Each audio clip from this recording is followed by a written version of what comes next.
with ILene Vick. It is Sunday, January 21st at 7 p.m. Central Standard Time, and I am live. It is week 4 of 2024, and in my neck of the woods, it is currently 21 degrees with a high of 32 and a low of 2. Yay.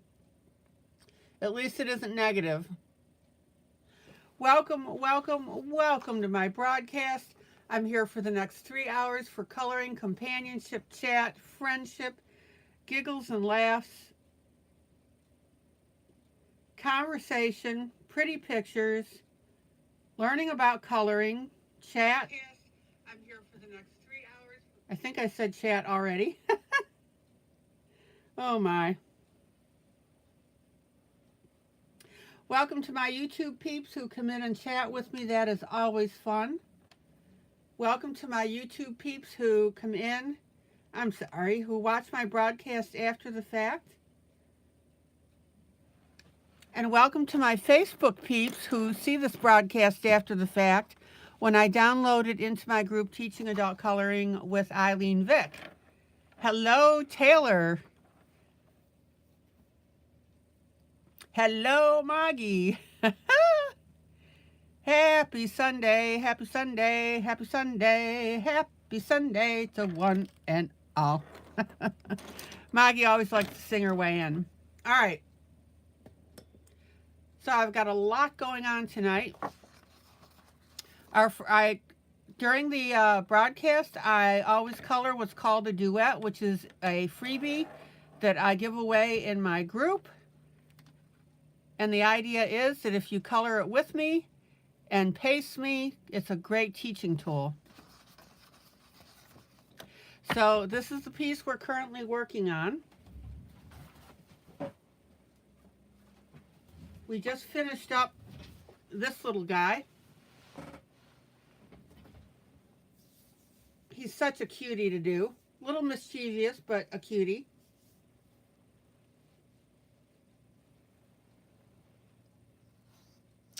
And this is the next little gnome we're doing. This is from my book, Valentine Gnomes Jubilee.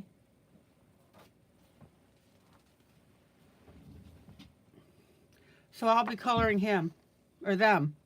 Okay, so I always color 2 projects at night during the broadcast. The next project that I'm coloring out of is out of Worlds of Wonder by Johanna Bosford. And I'm working on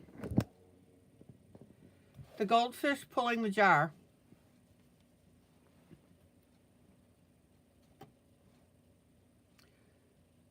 So we've been having fun with that. I'll be continuing on that tonight. All right. So let me tuck that away for a while.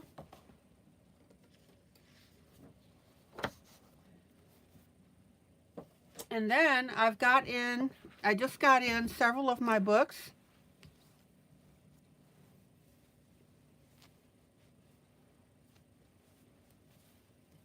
Coloring February Jubilee. Animals and Tangles Jubilee. Tiny Villages Jubilee. Do you see the theme here? And Valentine's Gnomes Jubilee.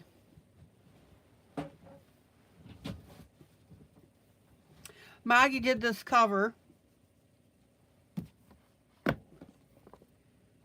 She did this cover and she did this cover. And you can see how beautiful the images in the book are. So I'm going to do a quick flip through of Valentine's Gnomes Jubilee.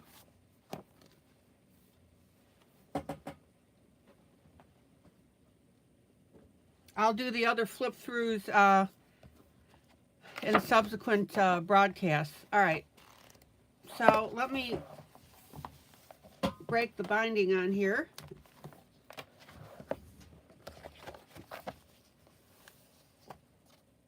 Let's see.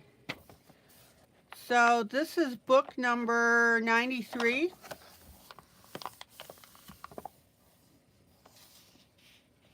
of my Jubilee series.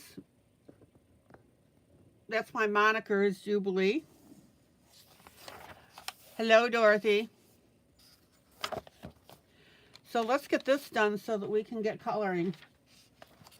All right. Hey, Karen.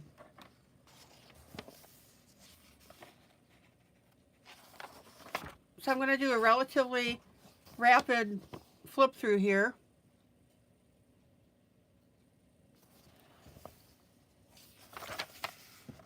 It's a cute little book. So again, this is Valentine's Gnomes Jubilee.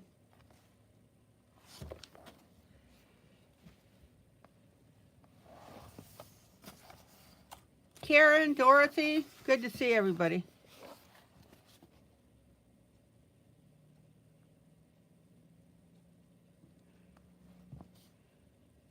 All right, let's get focused here.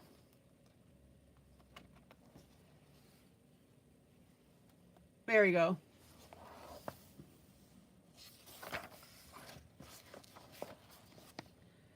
So if you like gnomes, this book is definitely for you. Let me get lined up here.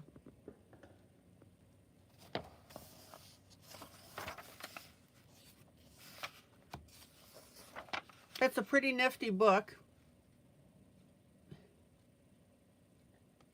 Maggie purchased the PDF of this. And she's been coloring images out of it.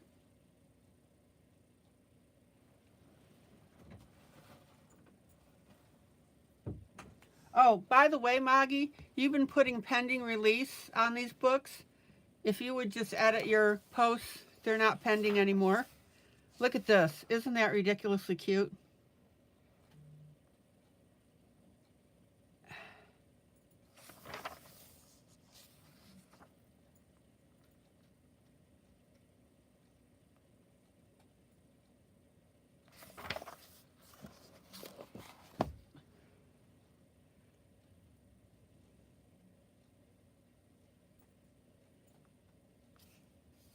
So I'd be curious to hear what you think of it. Look at that, kisses for you. And here you could really emphasize the lips.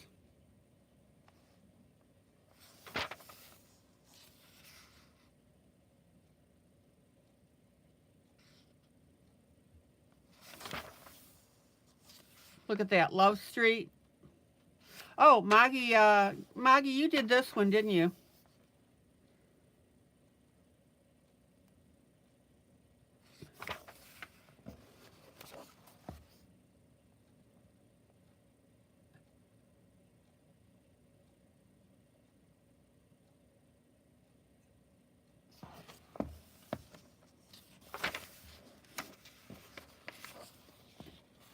Look at that. Love.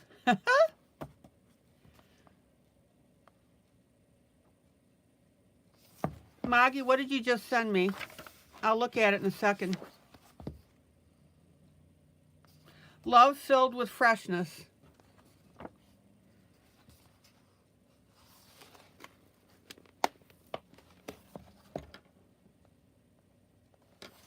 Oh, you sent me the one that you finished. Okay. I'll look it up in a second. Linda and the Three Amigos. From the Three Amigos. Linda, Michelle, Wally. Oh, the other gnome in the bottle. Okay.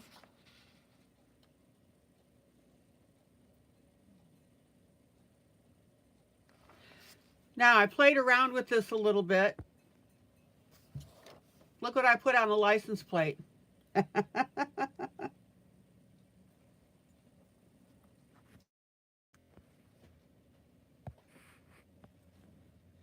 Maybe I should start doing that in my books.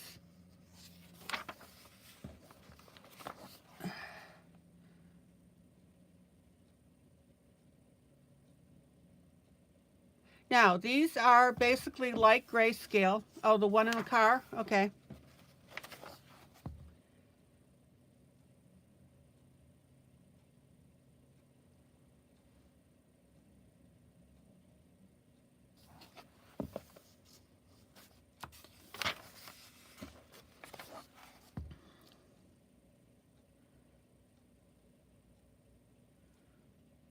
Just cute. And for those of you that just arrived, this is from Valentine's Gnomes Jubilee.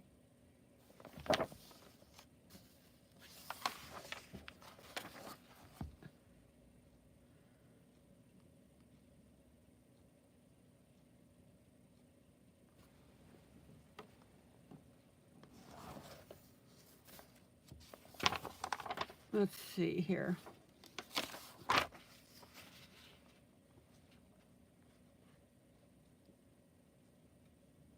I'll be done in a second with this and we can get to the coloring. I thought this was really cute.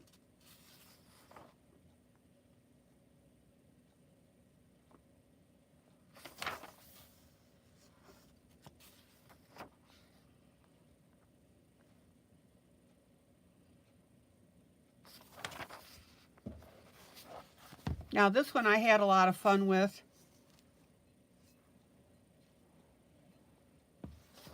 The image had this word across, and what I did is I added then it vertically. And then of course some more balloons. I love to edit the pieces that I do for you.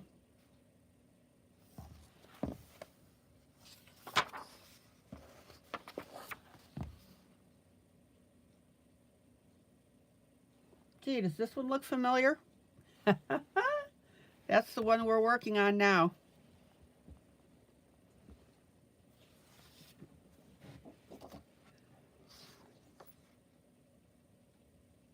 So you can get an idea of what this is going to look like.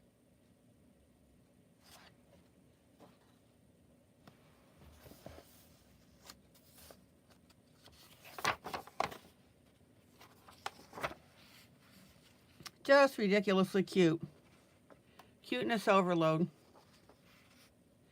I added more butterflies on this one. Again, I love to edit these.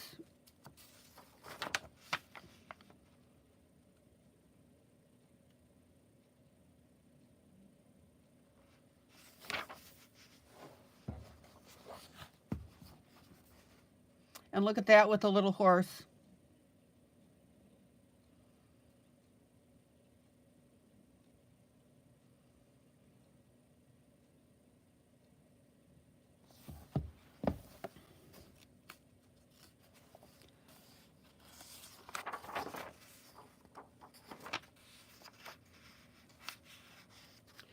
And I love these with the broad expression.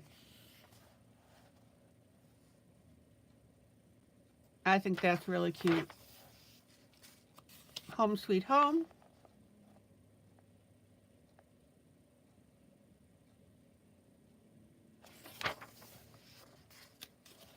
Just a plain little gnome here with a couple of hearts for you to play with.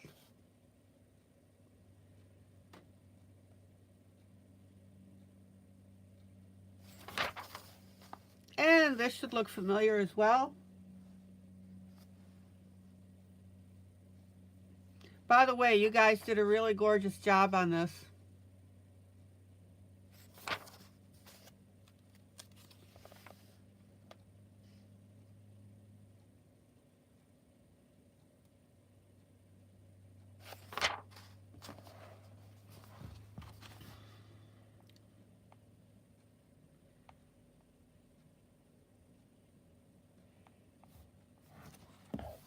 All right, let's get through here. Full of love. Oh, the Detroit Lions won today, and Buffalo is ahead in their game on now. Who is Buffalo playing? Here's a little pirate gnome.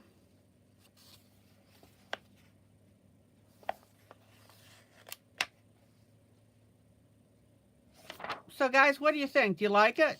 Cute enough for you?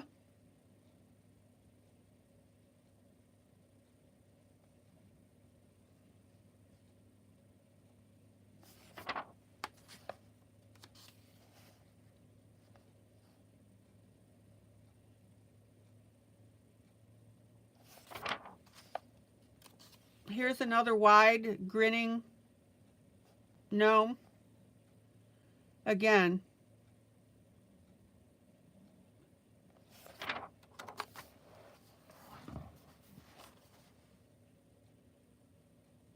Love chrome. Just really cute stuff.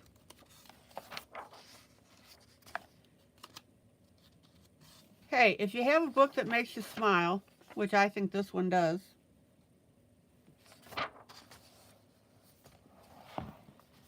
now I've got this piece that we can color as well if you guys are interested. I gave away three images out of this book for you guys. I thought you'd enjoy them. Kansas City and Buffalo. Okay. And of course you can see that there are different styles of these gnomes.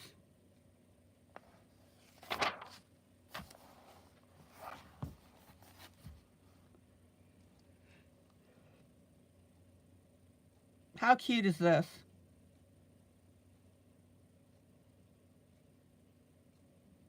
Maggie, how many images have you done out of this book?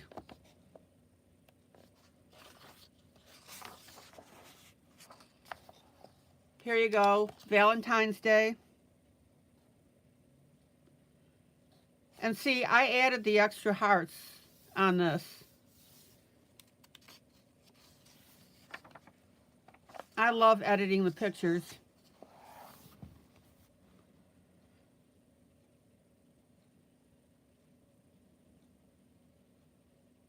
And you know, it all 5 or 6 now. You're really going whole hog on this, aren't you? Plus the ones we're doing.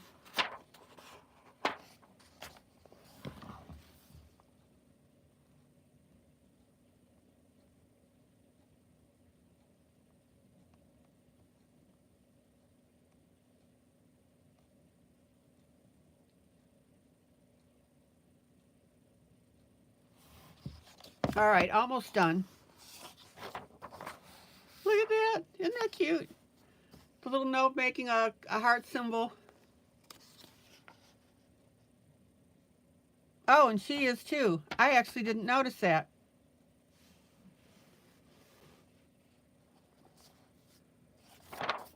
Okay. And I've taken to always doing a bonus page. So this is a bonus. So really, even though I say 50, you get 51.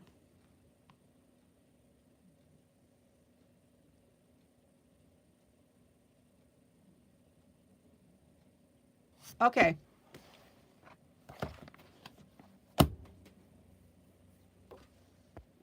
So let me zoom in real quick so you can get an idea here of how to color these guys.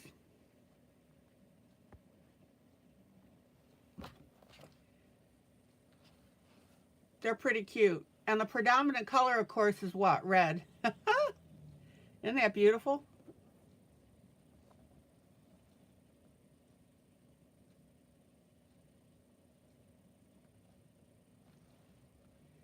So there's the images colored up.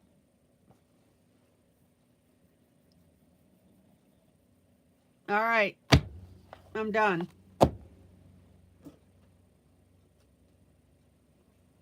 So the other books available now are Coloring February Jubilee. This is all things that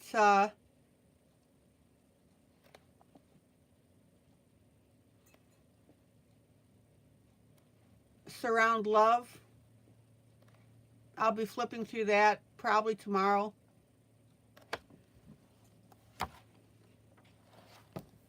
So this one is pretty cool.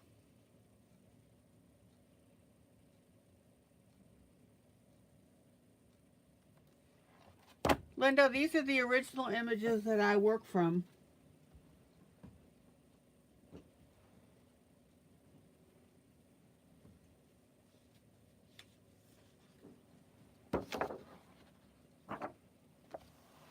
They come to me colored.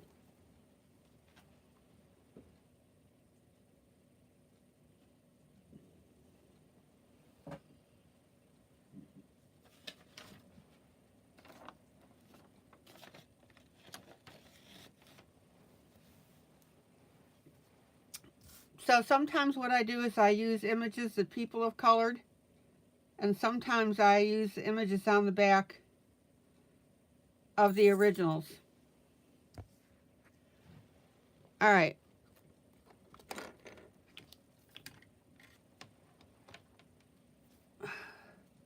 Let's take a look at the one that Maggie sent me real quick.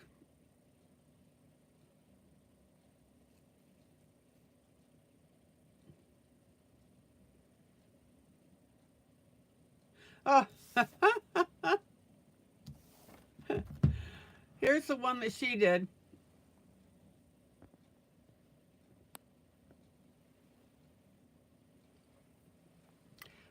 I love the green. That is so cool. I thought you guys would enjoy the one with the VW bus.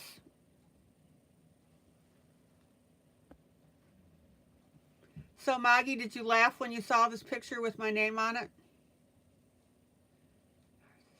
And no, I'm not a narcissist. Yeah. Oh, my. Hey, you just got to laugh, you know, through life. All right.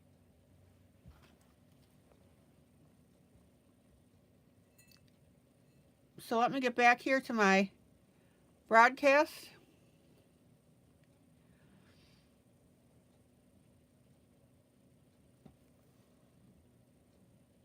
And then I can see your chats. All right.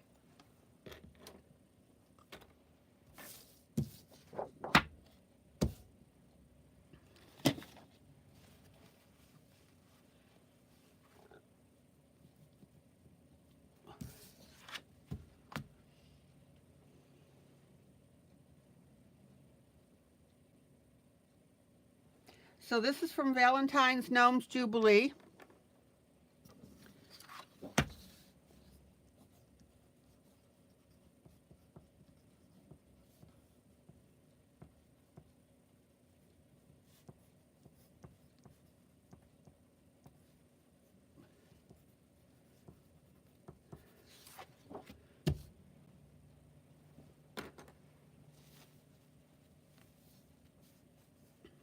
And last night I was working on our guy gnome here.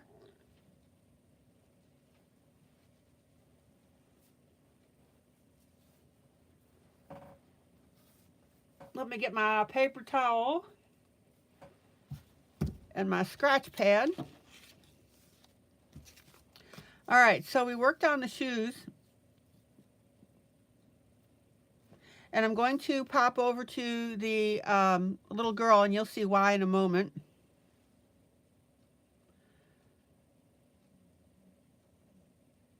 Now, the question came up about, can you use your own colors when you're coloring the duet? Well, yes, you can, but you'll get more out of this if you follow me. So I've got a light, medium, and dark turquoise-ish.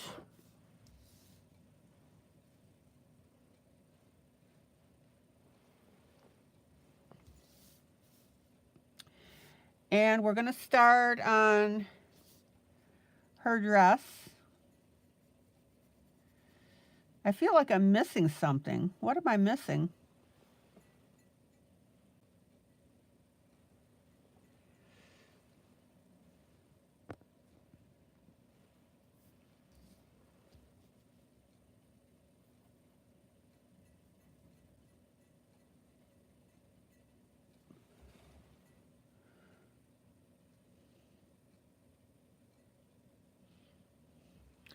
Now, we need to be really careful with this hem.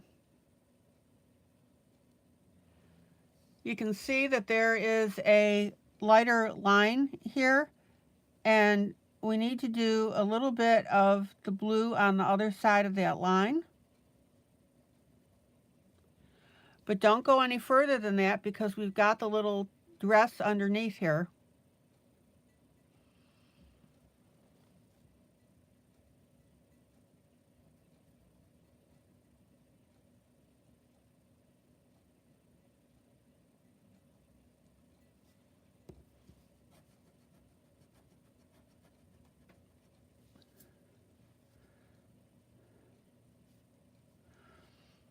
So the trick right now is to not lose that line.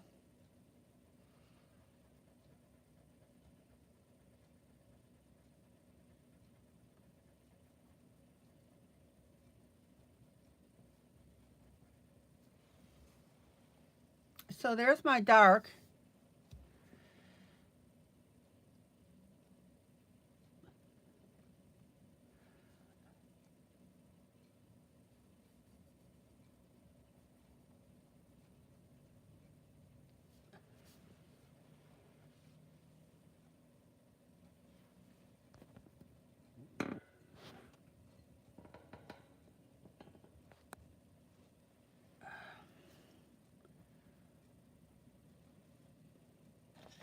Mamie, how are you tonight?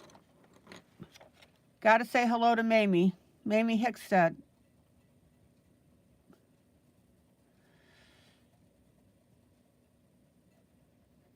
Hopefully one of these evenings she'll be able to comment.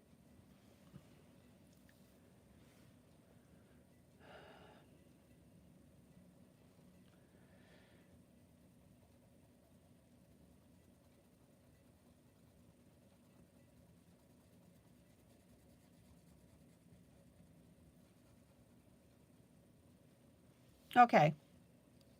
So then we'll pop over here.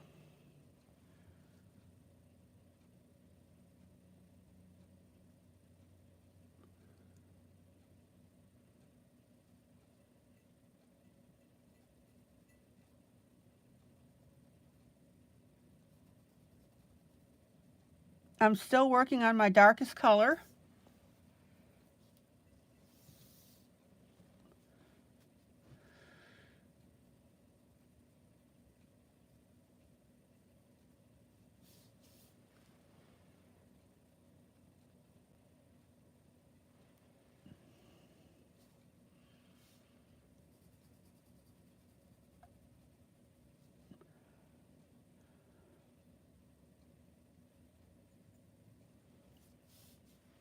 And then we'll slide over here and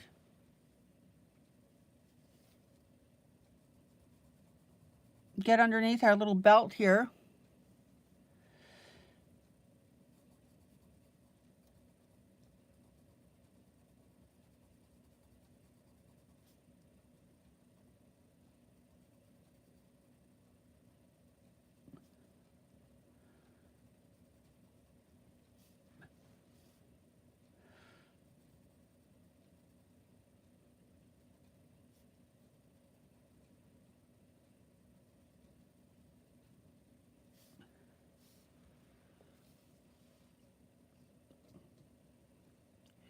And then we'll slide over here.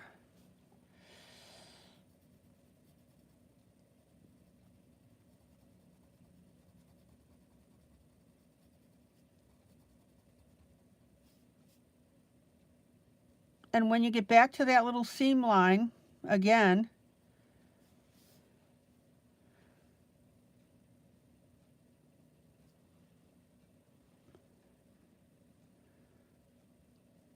don't cover it up unless your hand jerks.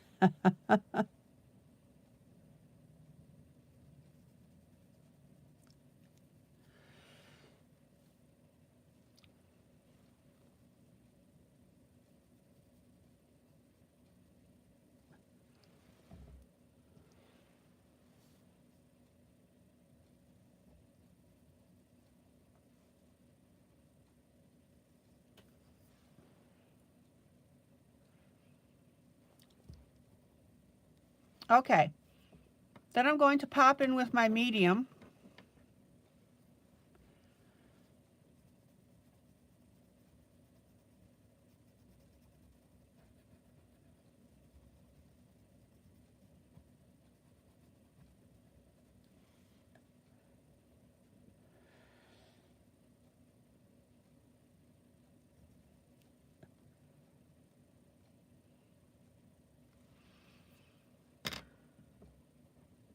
In that spot, and then I'm going to come in with my light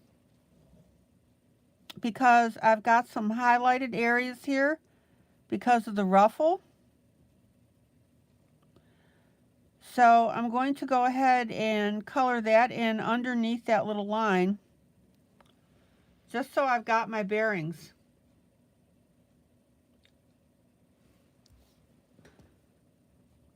Let's see if I can bump the camera.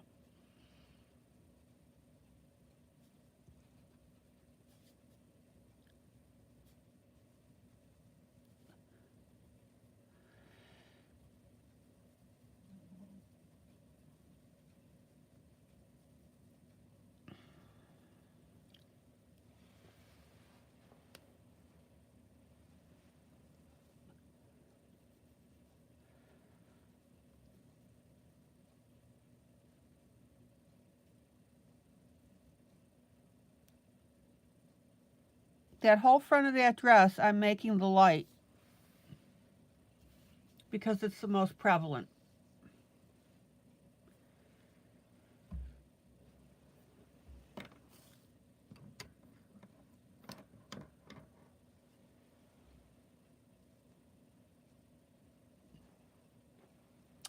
And then back to my medium.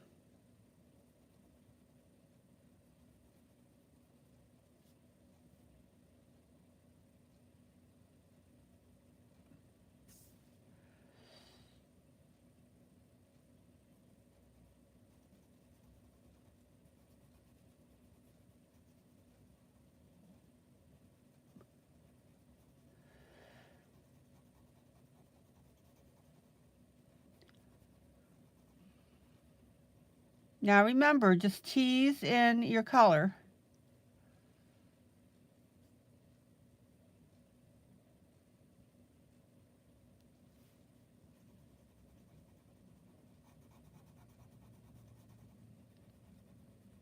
You should always put in your colors, keeping in mind that you'll be blending them.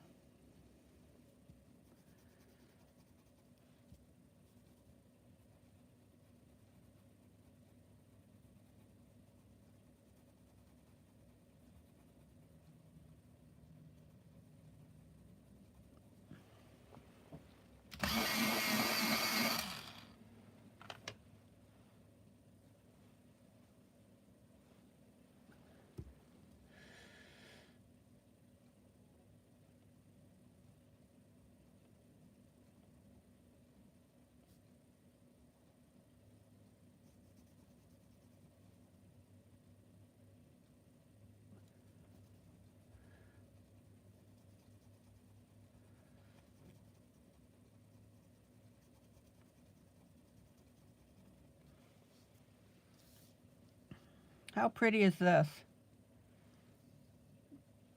All right. So we have a little bit of medium around the hair where the shadow is.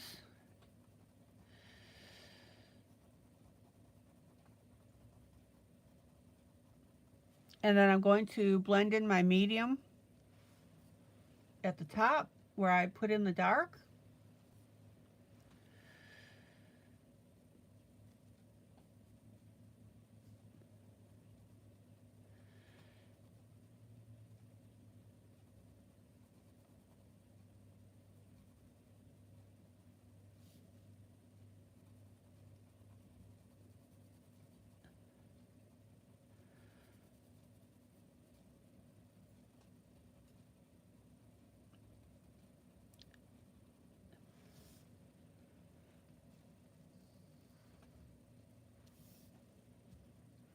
And if anybody has any question while I'm doing this, please speak up. And for anybody that just came in,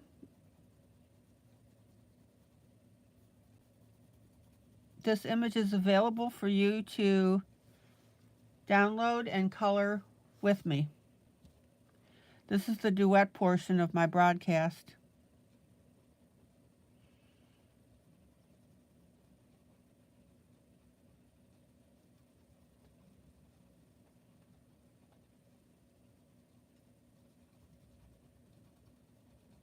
Now we back blend into our darker blue, or turquoise as the case may be.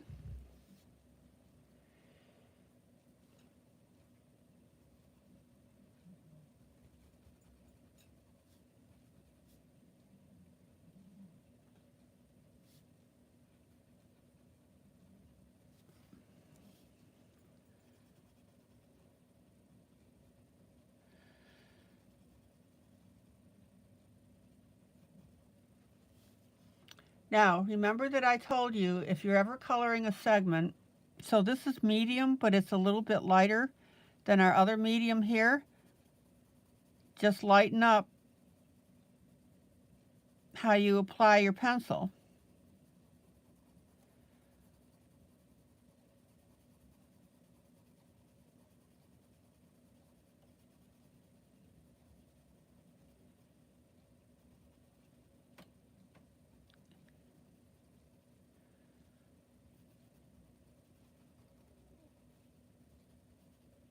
So I'm using my medium, but I have a darker shade of the medium and then a slightly lighter shade. Now I'm going to come back with my light color of my dark medium light, and I'm going to go over the top of this and use it as a blender pencil.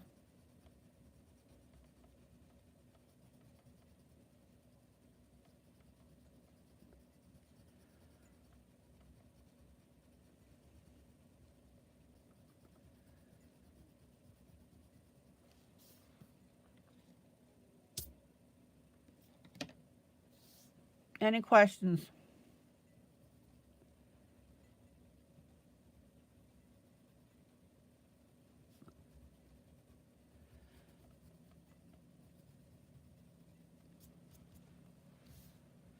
Oh, that is so pretty. All right, now we have our middle section here, which is our lightest.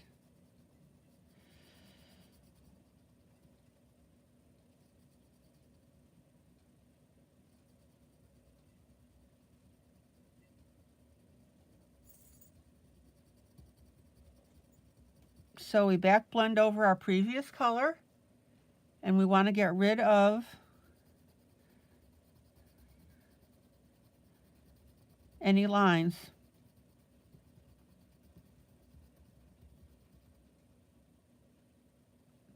What constitutes a good blend?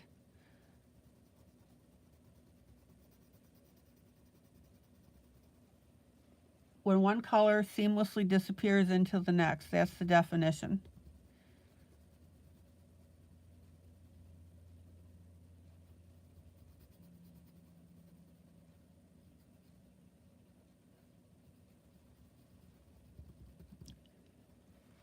All right. I'm going to come back with my medium.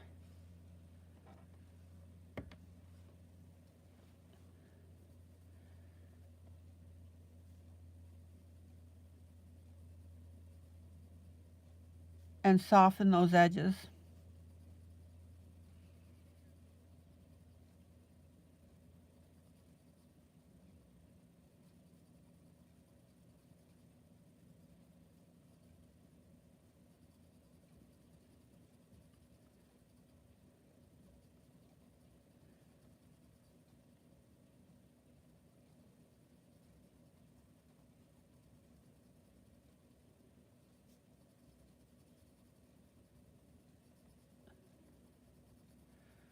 And notice how I'm running my medium right over the edges of my dark.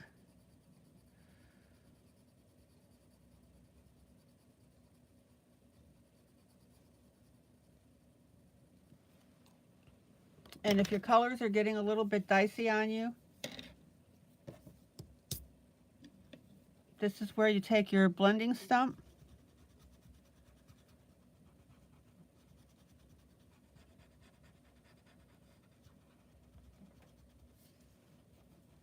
you can use your finger if you want. You can use a combination of.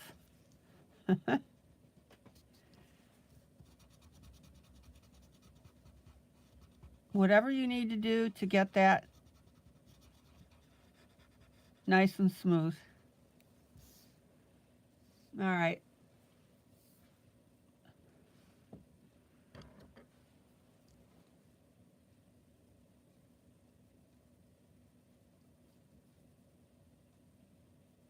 And I'm back with my darkest pencil. Now, your adjustments may be different than mine. So I'm not saying that when I pick up my dark pencil, you need to pick up your dark pencil.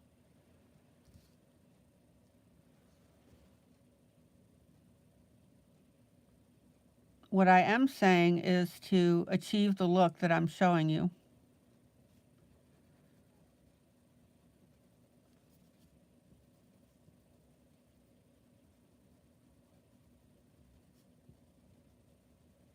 Okay. Now, dark pencil. I'm going to go above the belt.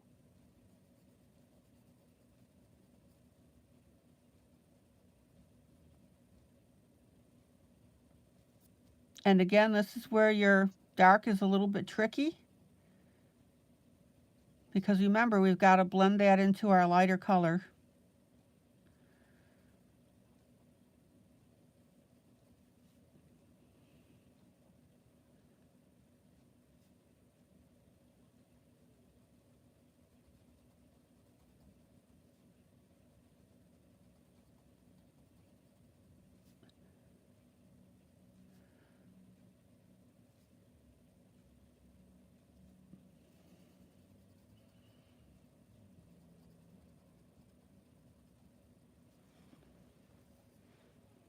So there's our dark.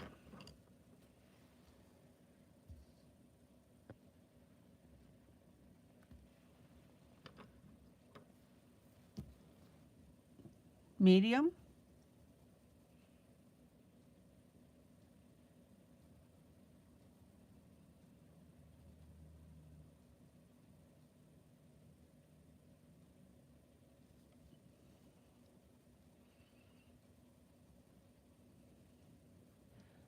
Back blended over our dark.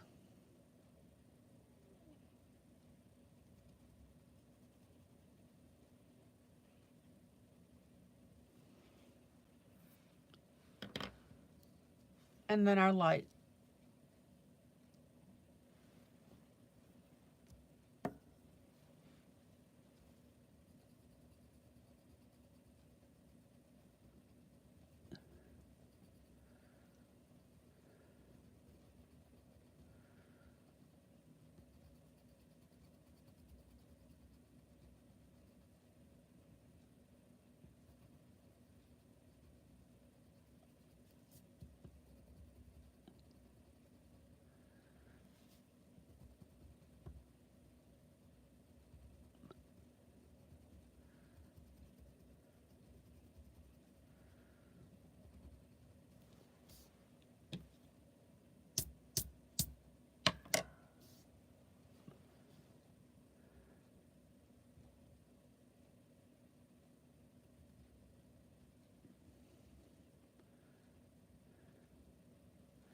And then, with a very sharp pencil,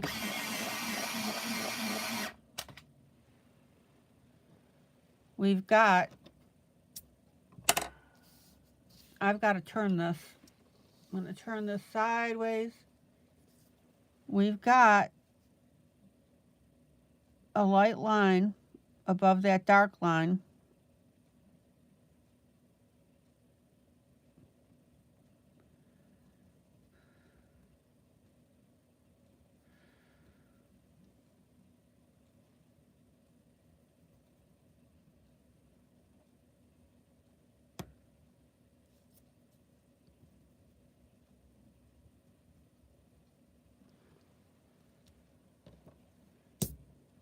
So you can see the little apron part of this dress.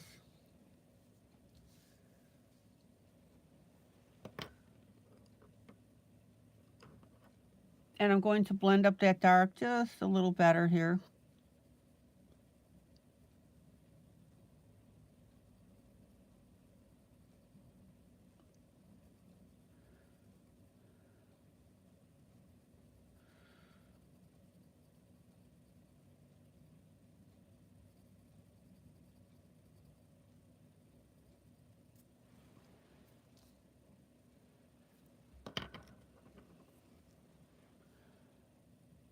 Light pencil to blend in a little more.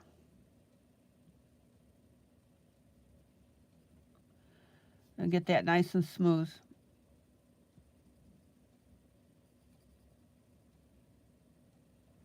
All right. Oh, I'm going to sneeze. Hold on.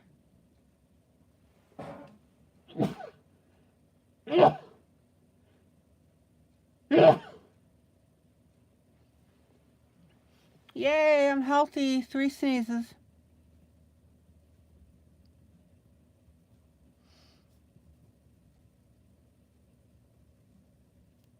Okay.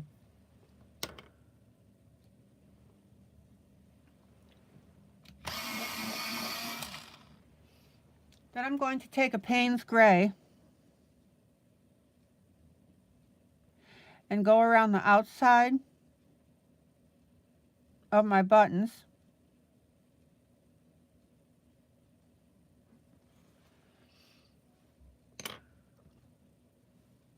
Oh, thank you, Linda. And then put a medium blue in the center.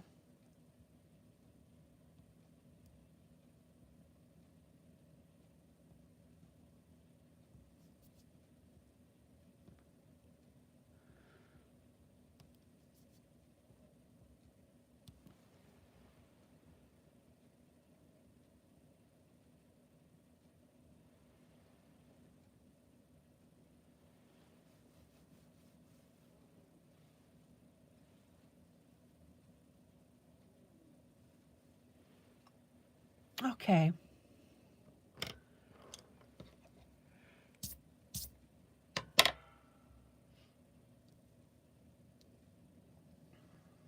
And I'm going to go ahead and color up one of these hair ties.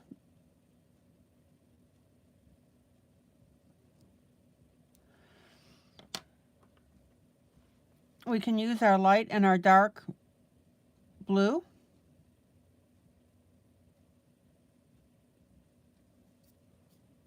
I'm just going to do the ones on the top on the hair.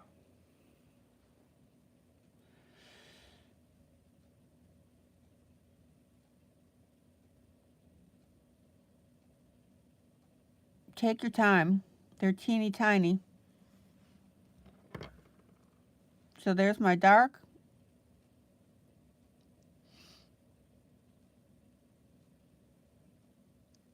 There's my light.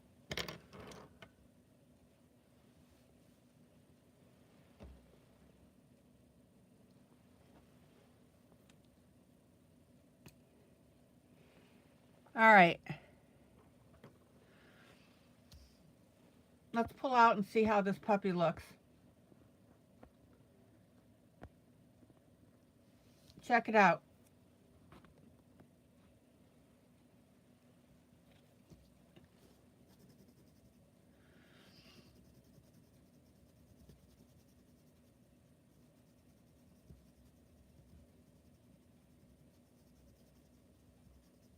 And I'm taking my light pencil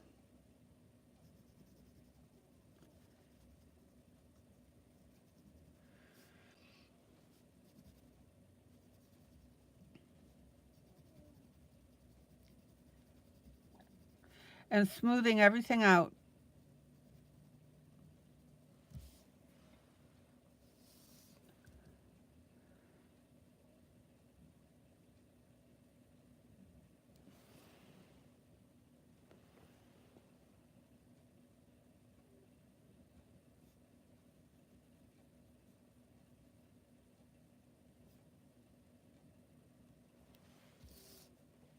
Any questions? And again, for anybody new coming in, that you can get this image from me and color this with me.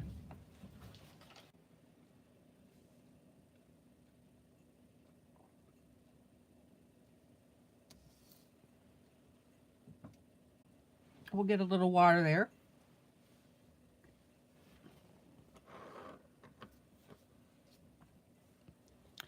And for anybody that just dropped in, like I said, say hello. We'll get this image to you. This is the duet portion of my broadcast.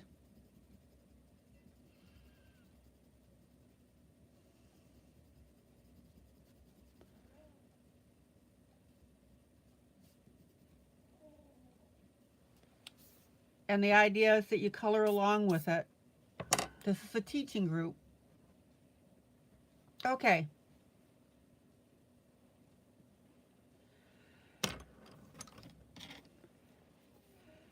I'm going to start on her hat and work my way from left to right.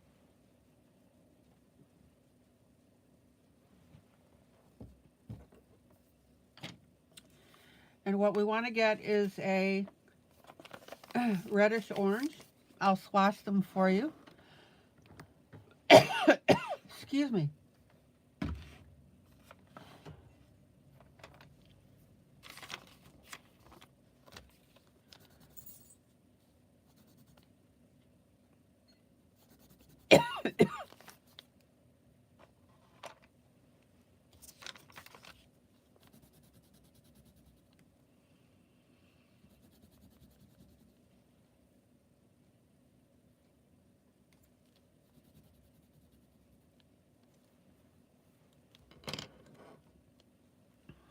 Let's see.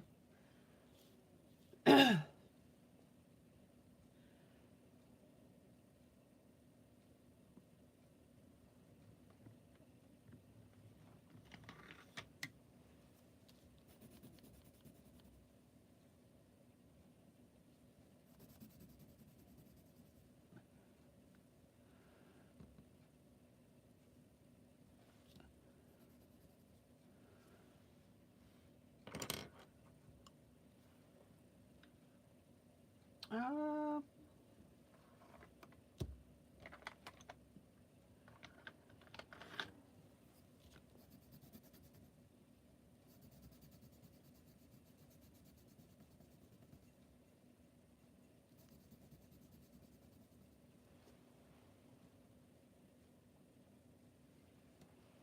so guys, how are you doing this evening? Is your day a win, a lose, or a draw? Excuse me.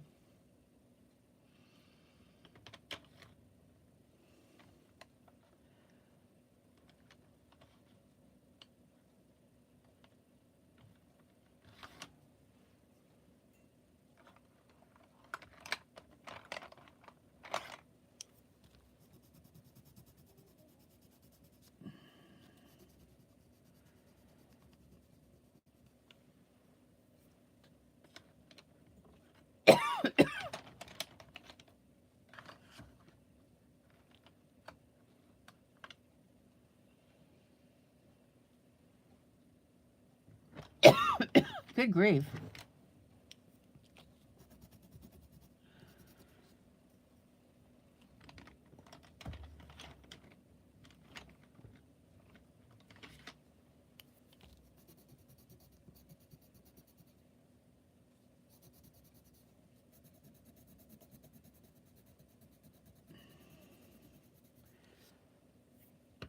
Okay.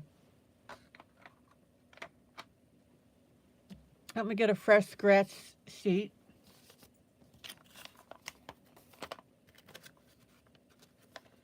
Let's see if I can choke to death on air.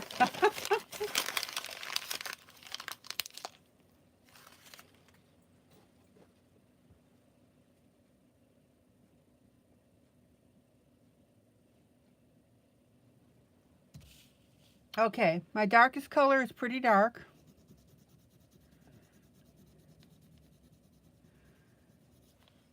This is actually called, it's an Artex pencil. It's a Venetian red. So if you have Artex, that's the one you want to look for.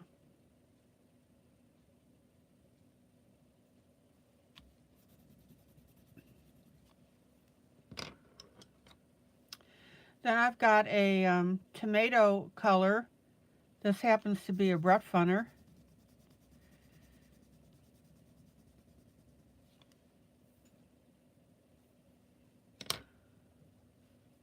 And then we're going to lighten up in the center with a pink. It's a Zenna color. It's called Flamingo.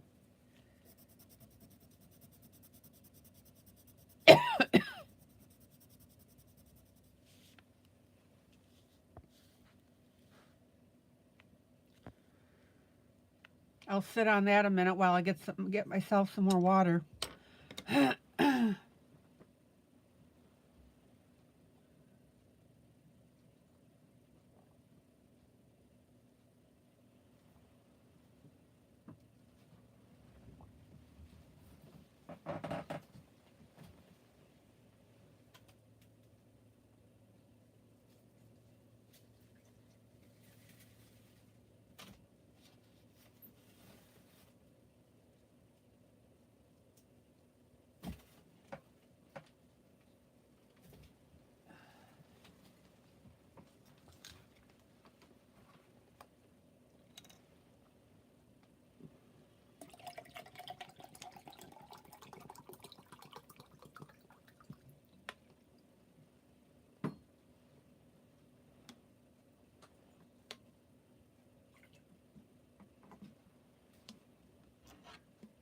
Okay.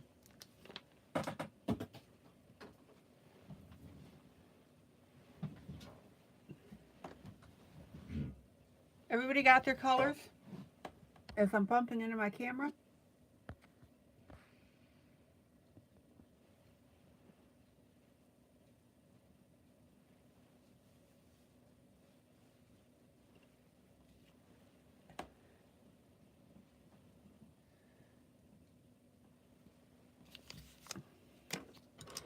So my darkest color,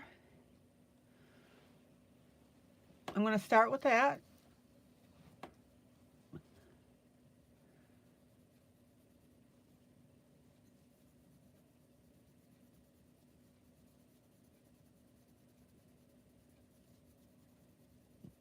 And again, this is the Artex Venetian Red.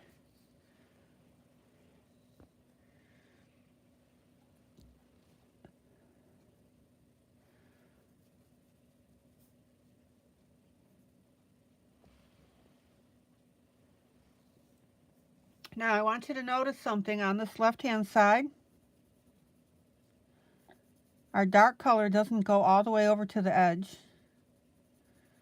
as we get lower on the hat.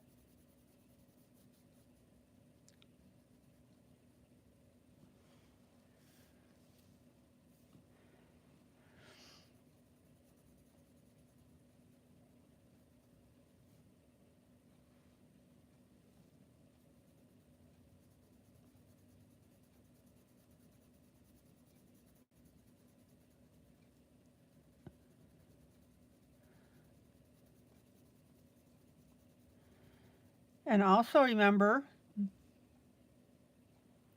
that since this is our darkest red, don't pound your pencils into the paper.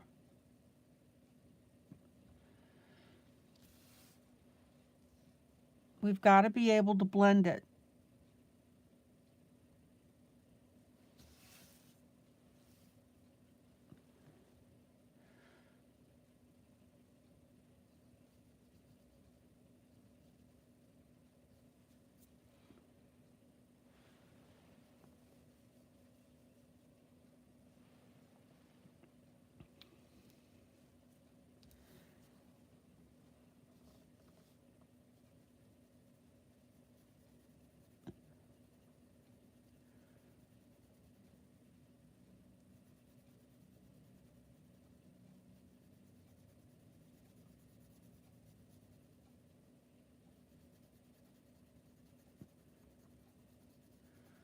And notice how when I'm going further outward, I'm easing up on the stroke of the pencil. I mean, I'm barely touching.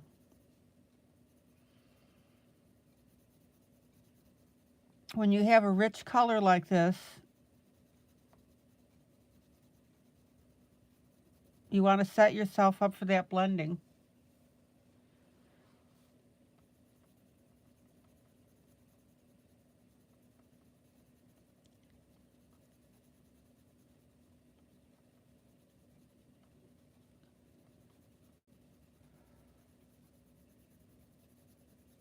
Just tease that color in.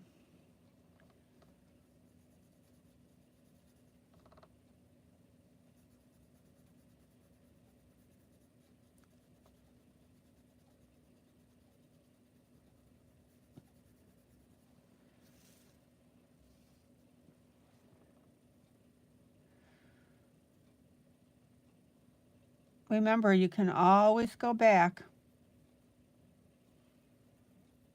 and fine tune.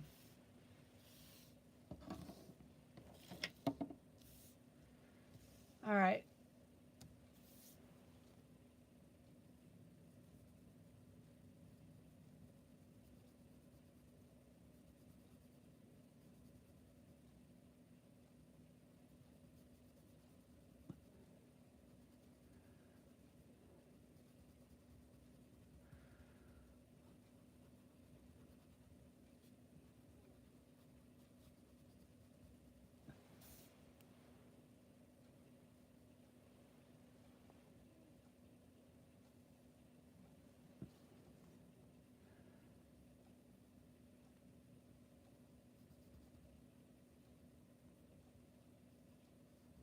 Now, sometimes I just like to outline and then color in. If that helps you, do it.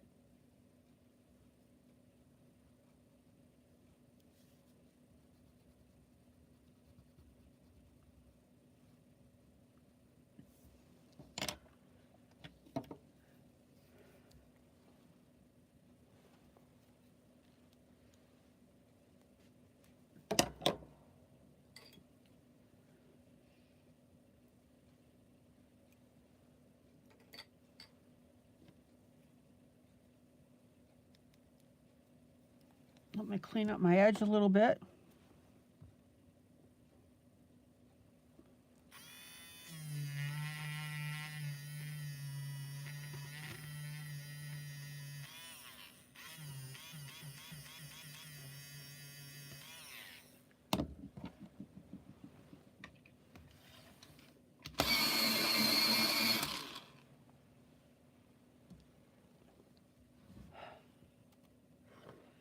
Anybody having any problems?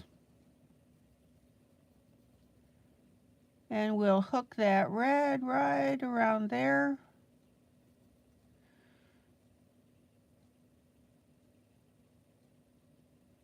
Notice that I'm sticking towards the edge because we're going to come in with the medium.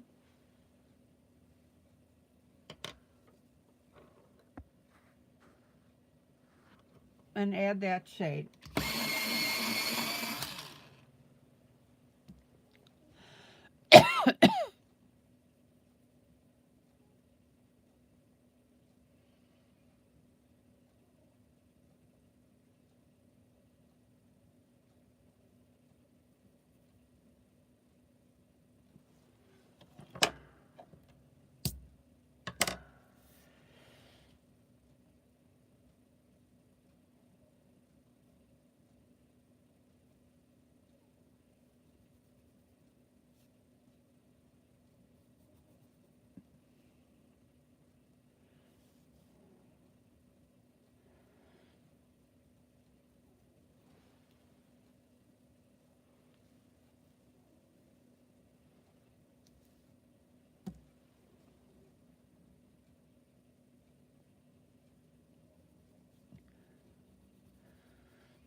And I'm going to work my medium here around along the top.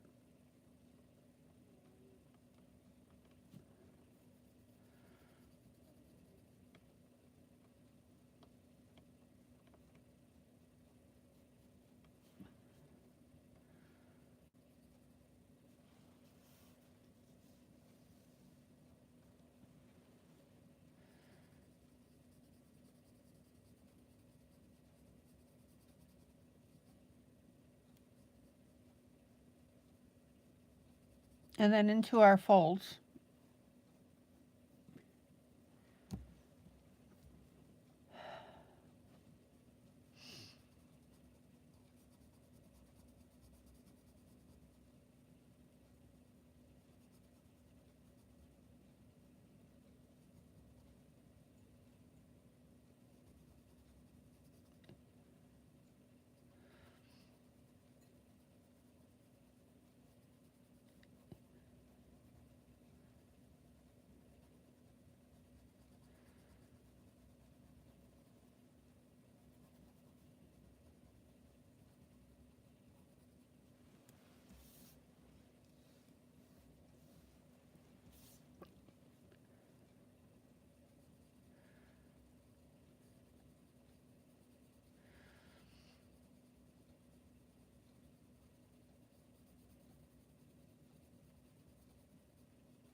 All right, let me pull out.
Miss Karen, good night.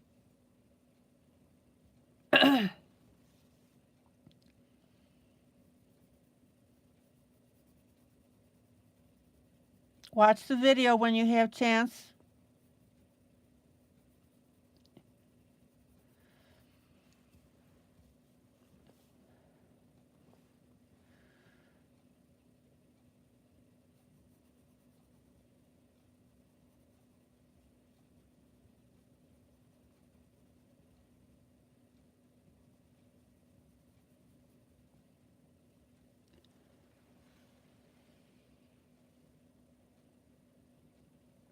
Now, while I'm doing this, I'm going to pop over to that left part that I left open when I applied my dark. We'll go ahead and put our medium on here.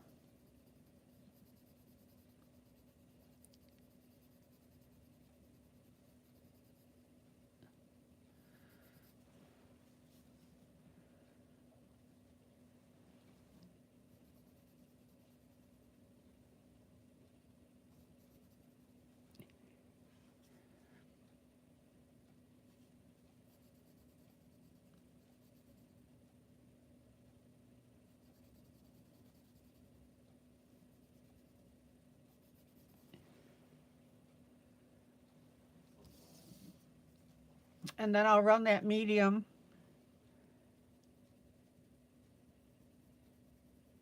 along the bottom, but there are some light spots on this. So I'm going to put those in and then come back with my medium.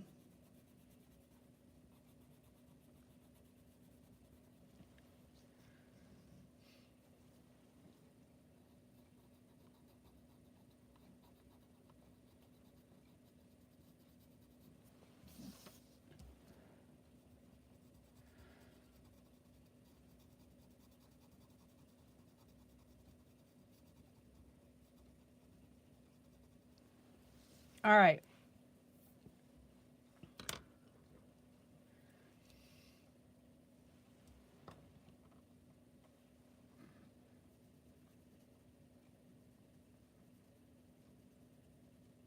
And then we'll come in with that medium around those lighter pink areas.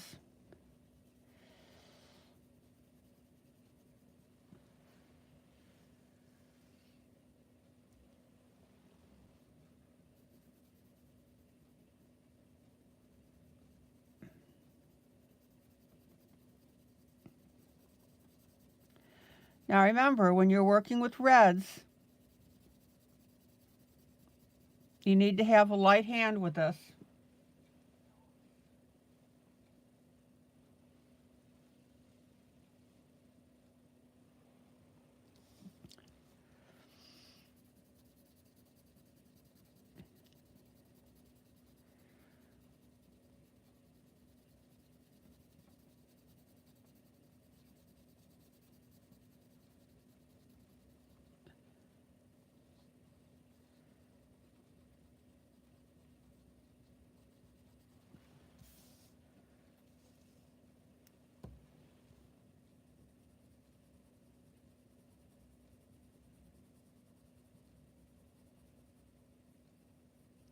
Take your time and be sure to curve your strokes.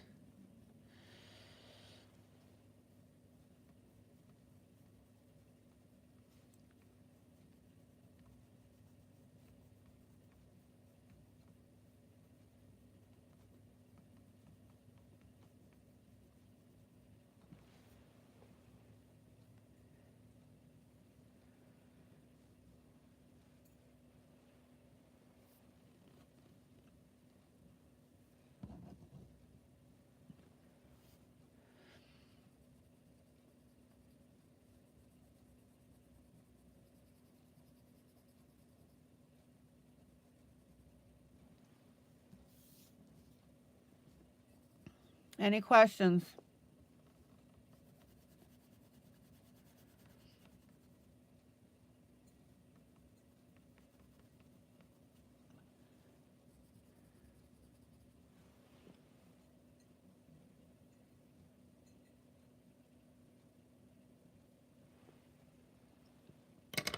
Okay, now we're going to come in with our lighter color. I'm going to turn this a little bit.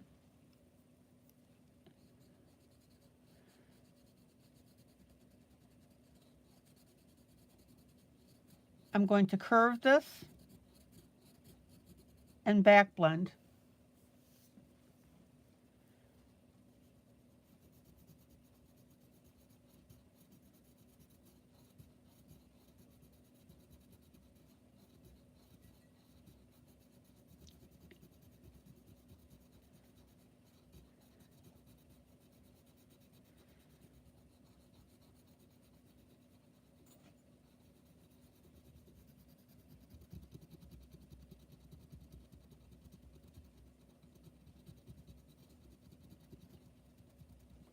And check out how seamless that is.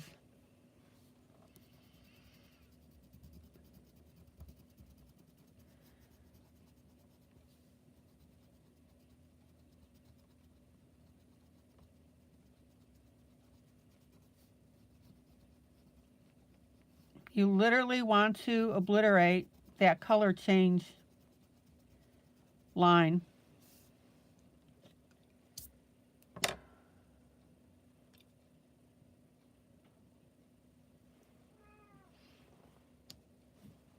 And I'm sorry, I need to use another tissue.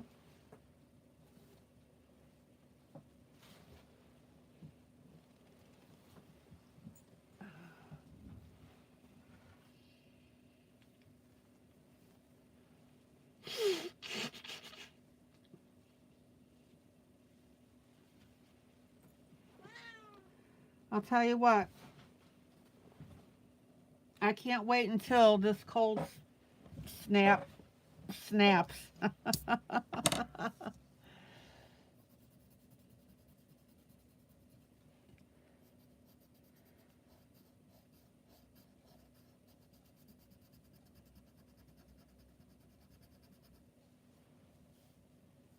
Maggie, Linda, how are your pieces coming out?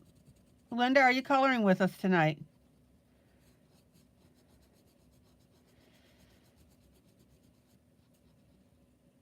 Oh, my pencil is breaking. Look at that. You guys see that? Well, that's interesting. All right.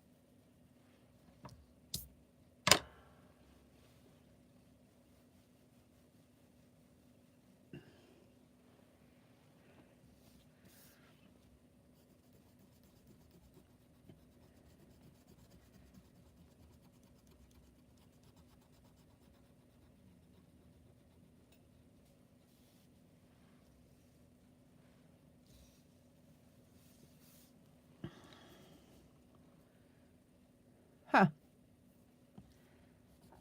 Oh well, it should be okay because I'm holding it together, literally.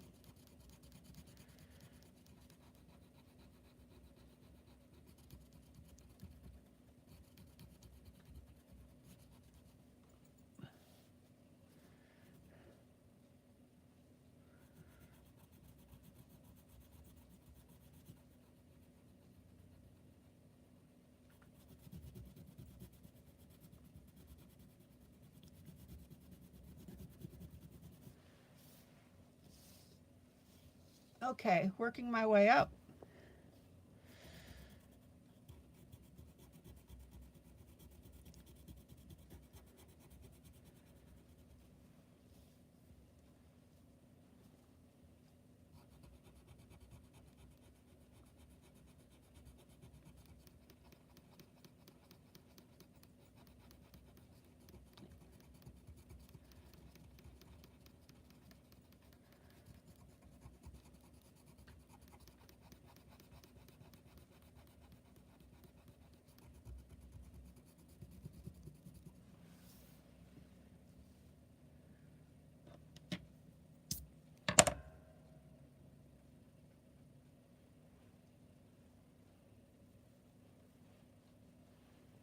Maggie, you still with us tonight?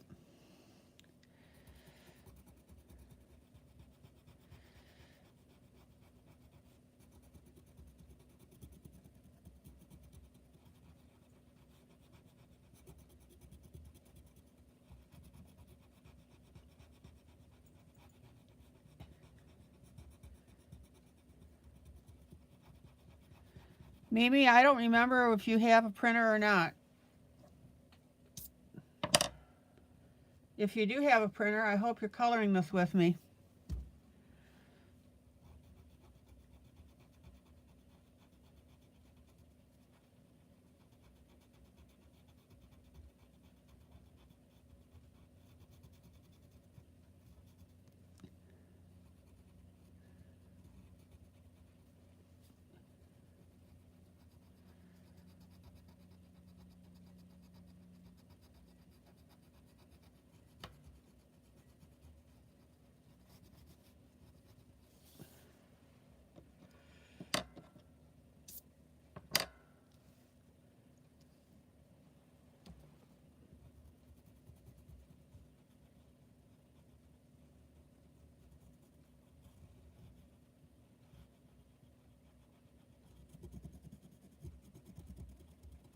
Okay. Let me pull out so you can see now this whole effect. What do you think?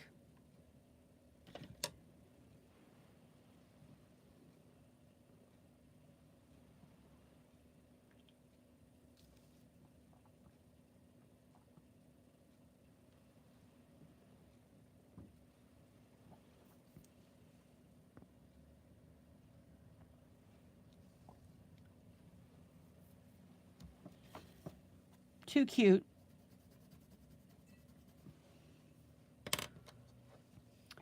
And then of course this is where you'll come in.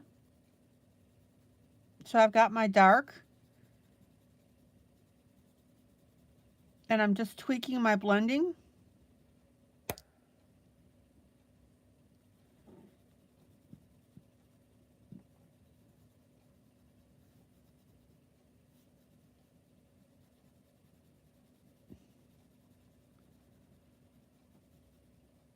You want everything to disappear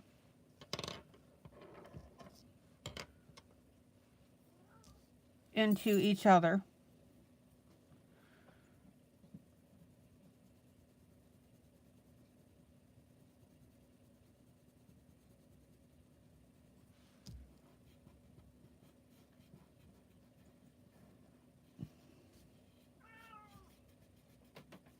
And this is where finger blend works out beautifully.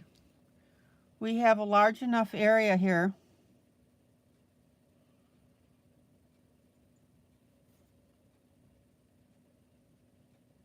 that we can blend that.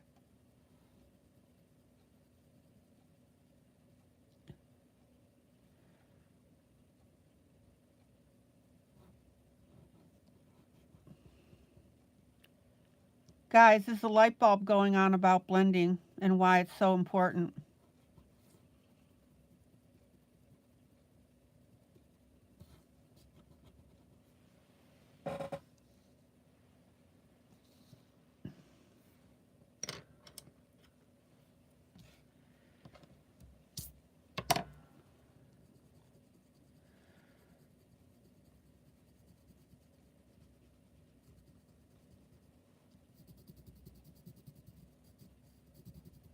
Okay. We seem to have lost Moggy. But we've got Linda.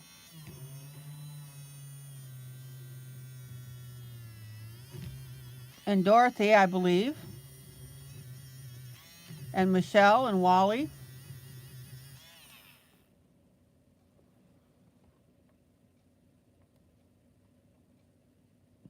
Taylor's here. Yeah, there's Dorothy.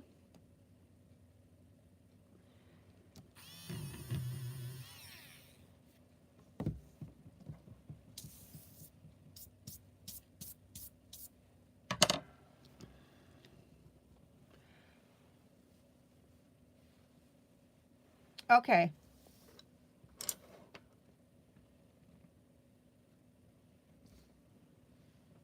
I'm going to work a little bit on her blouse.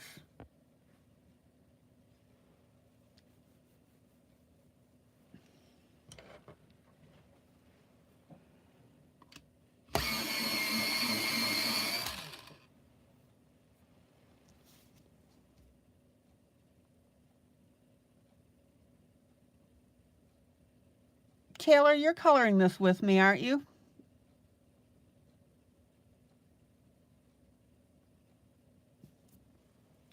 So we've got our darkest red right next to the chin.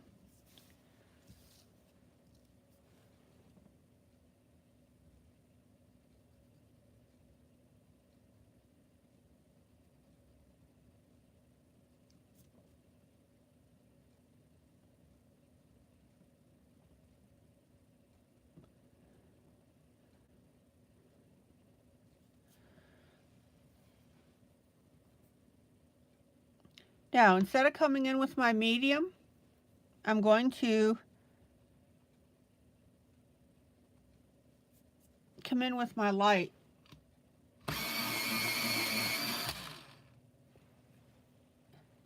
Hey, Kathy.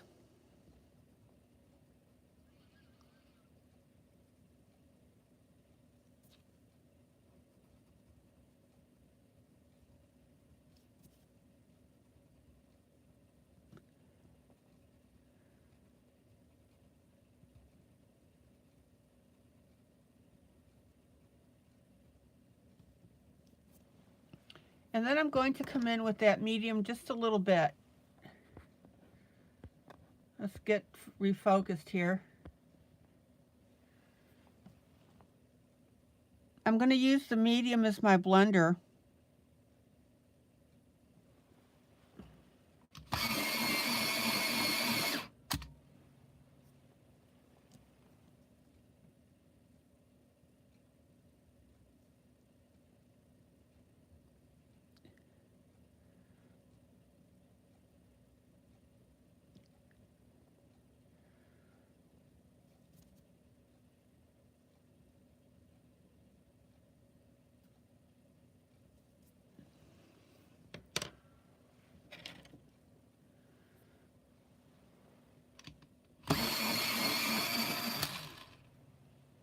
And I'm just going to reestablish my light blue here.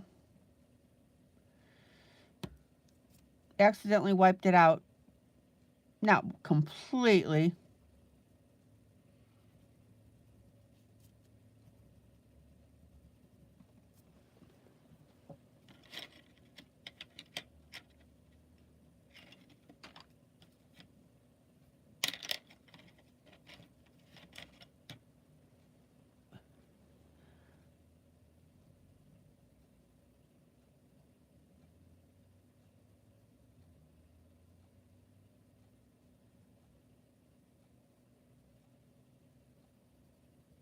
All right, we've got that collar back. Isn't that ridiculously cute?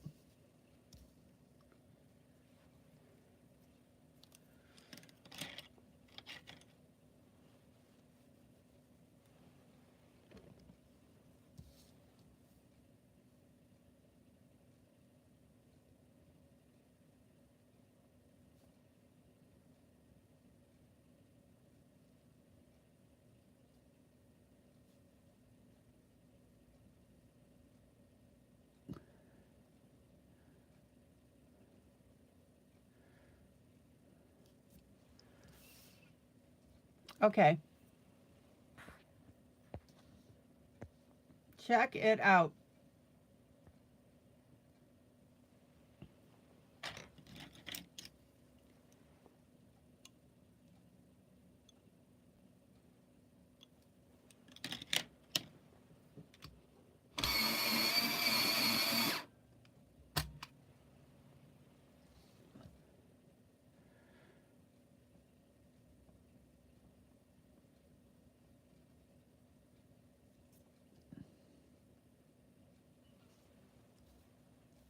There we go.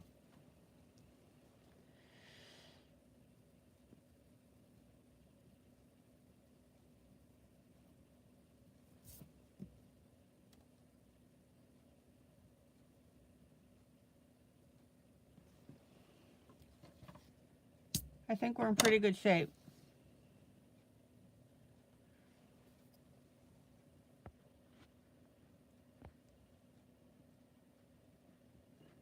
There you be. All right.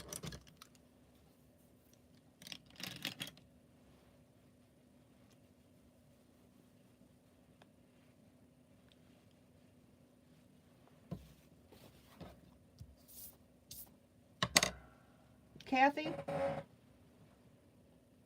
I did a flip through earlier of my book, Valentine's Gnomes Jubilee. So if you want to see that, just rewatch the video in the beginning. It's a pretty nifty book.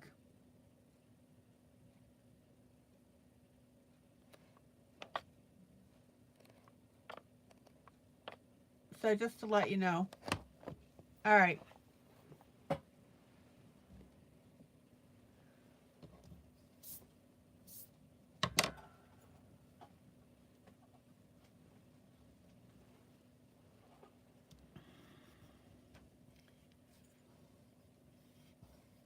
So here we are.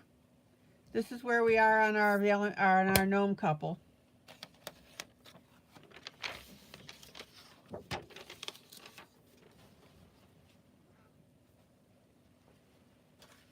All right, Worlds of Wonder.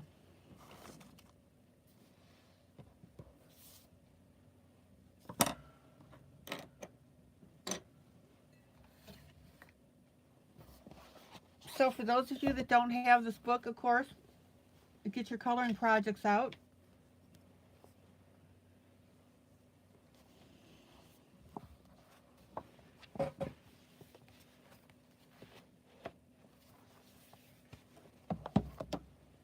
So last night, I played around with gold on the border and literally killed a pencil over it.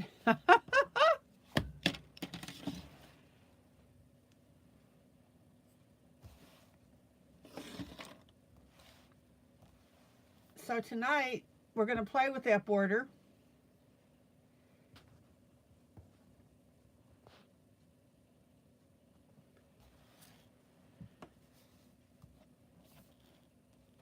And what I'm going to do is I'm going to add a gold background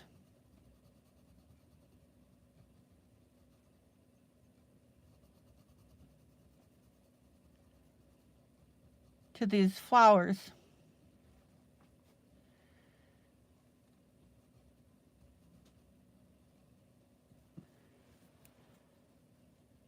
And that is really going to make this whole thing look classy. Who's coloring tonight?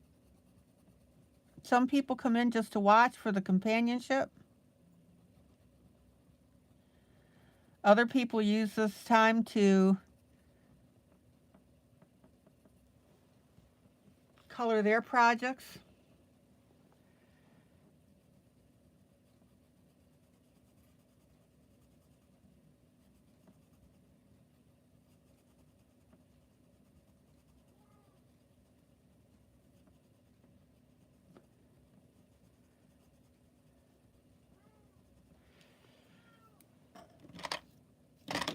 Oh, let me look for something here.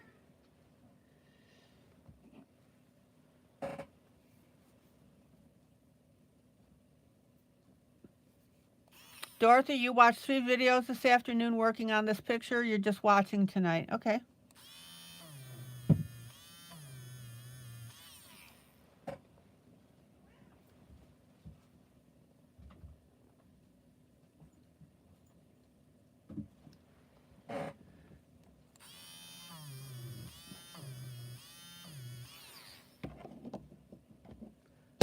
Dorothy, did you watch it at the increased speed? It makes me sound a little chipmunky, but you can still understand perfectly.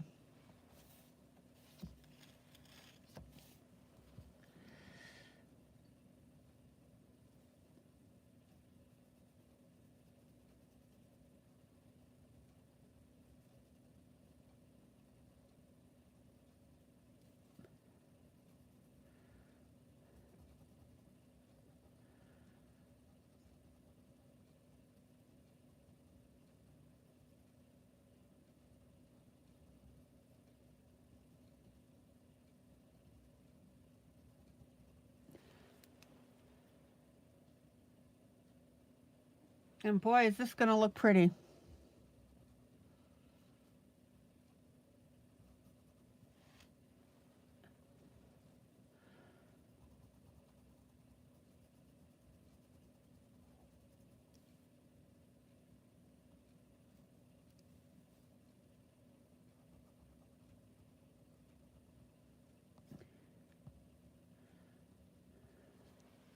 And to those of you who rewatch my videos, my suggestion, you go into Facebook and into this group,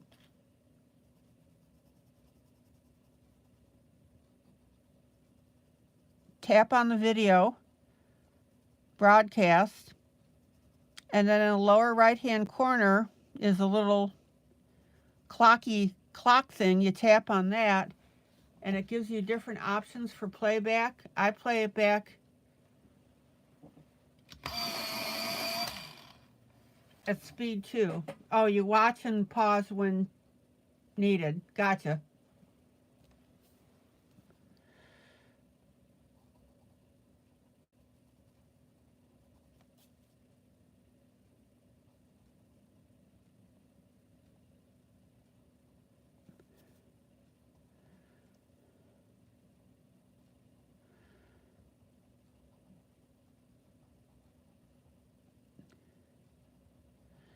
Now, the neat thing about this gold,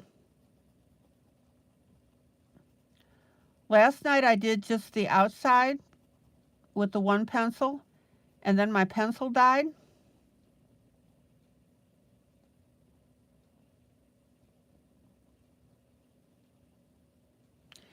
So I'm using a different brand gold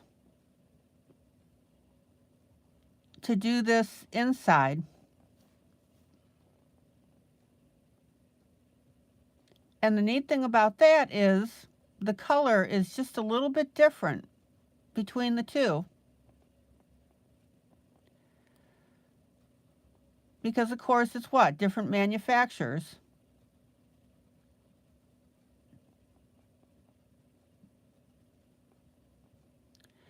So if you're coloring something like this and you have different brands of pencils, use one brand for the one part and the other brand for the other part.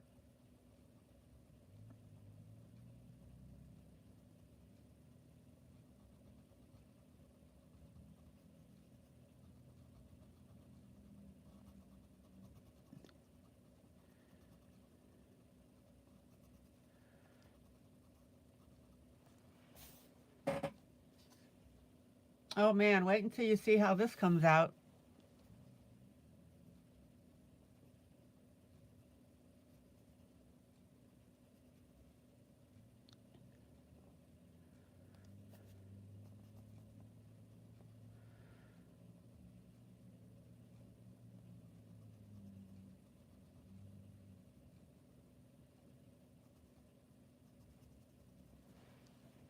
And the other neat thing too, although you have to be careful, you can zip through. I shouldn't say that because you'll miss any dialogue. Never mind.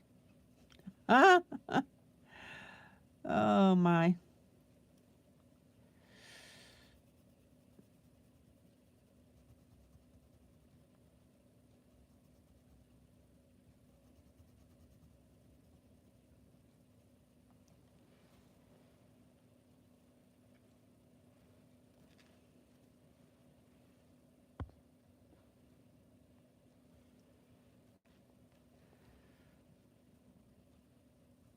So guys, tell me something fun.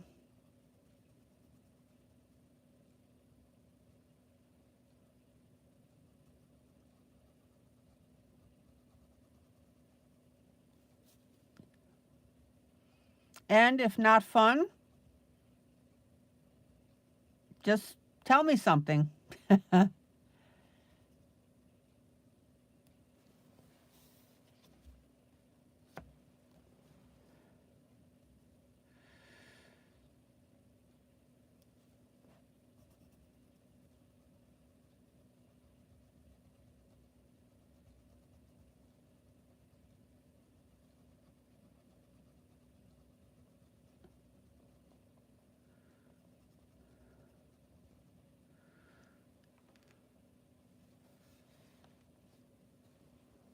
All right.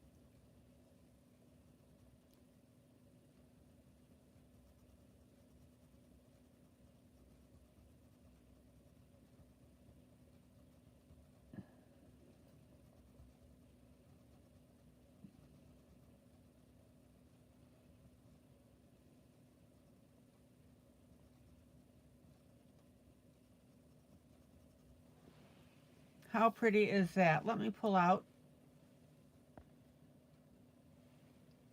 Buffalo lost.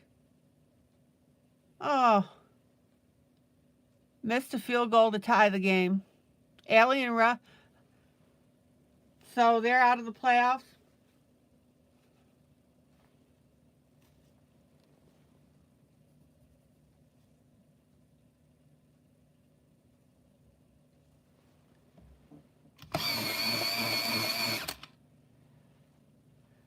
Oh boy.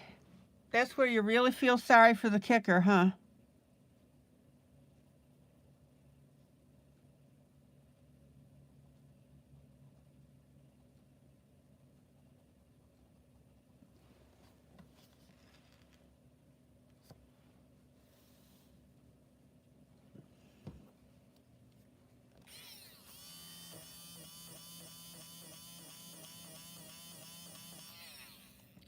Allie and Russ had their Scout Pinewood Derby today. Oh, really, in this weather?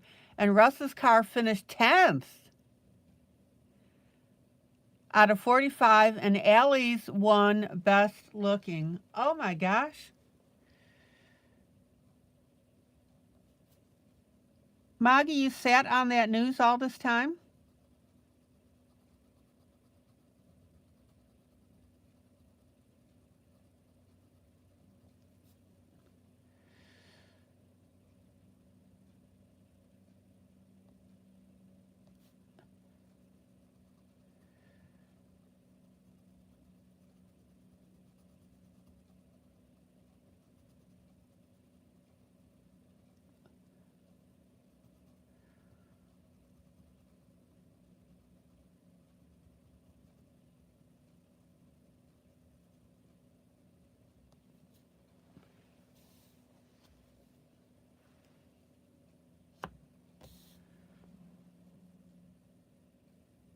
Linda, remind me who Buffalo was playing?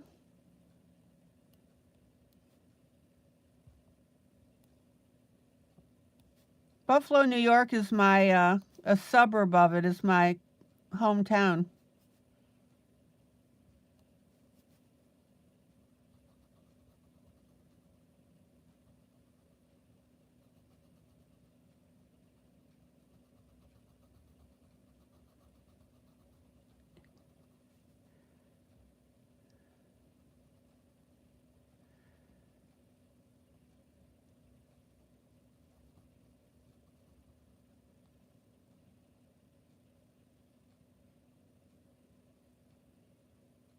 Oh, I bet you she was excited.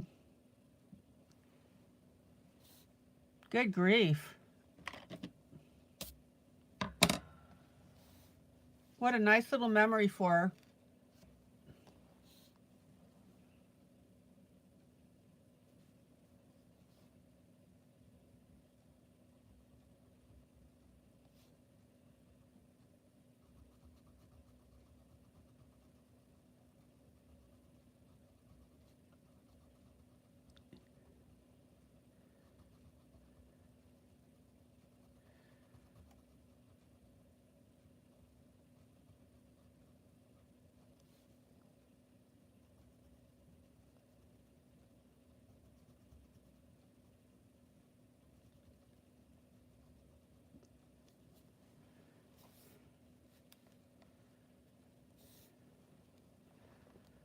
Did they give her a little trophy or a ribbon, or what did they give her?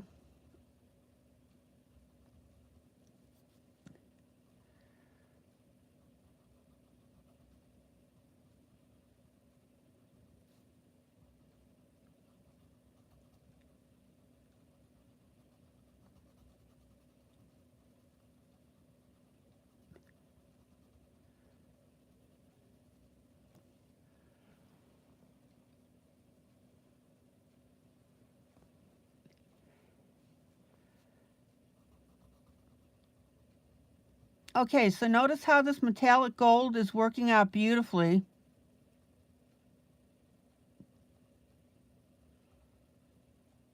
And that is really stepping up the elegance of this page.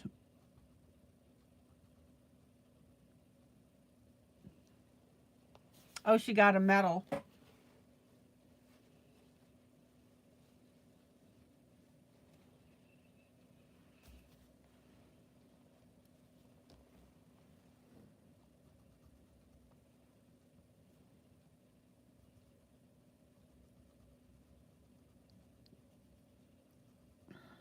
Hung proudly in her room, I'm sure.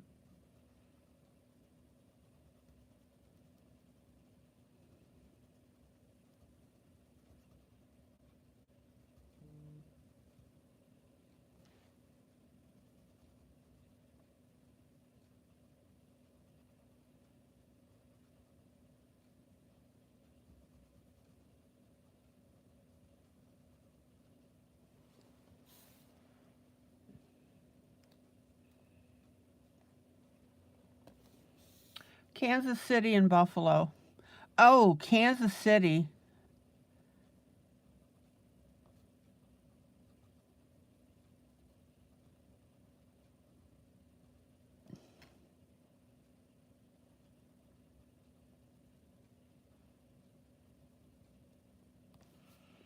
Yeah,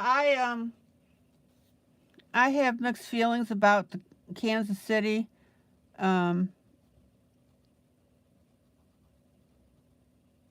You know that the big thing with Kansas City is Mahomes.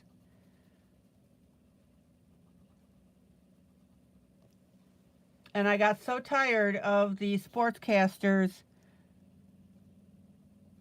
during the game doing nothing but basically singing the praises of Mahomes that it soured me on Kansas City.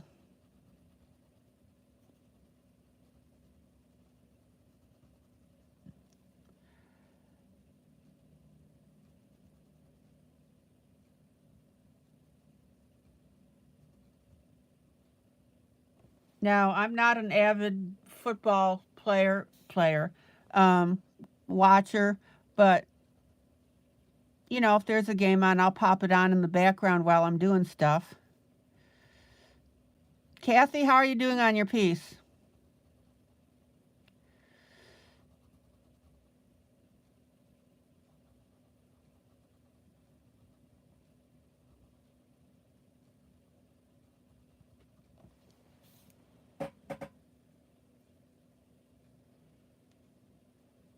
Oh, I can't wait to show you how this is turning out.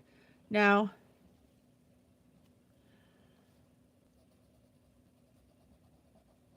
I'm not going to do all 4 strips of this tonight with the gold. I'm just going to do the top and the bottom, and then I'm going to work on the main part of the page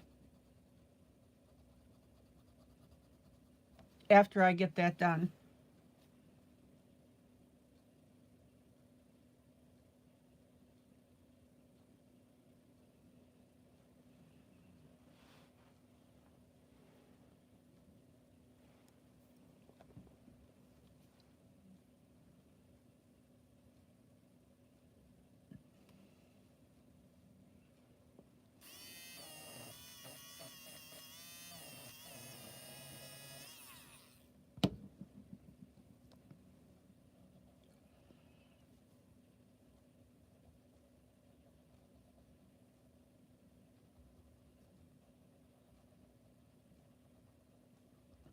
So anyway, I got really tired of the sportscaster really emphasizing Mahomes during the game, and it just turned me off of Kansas City.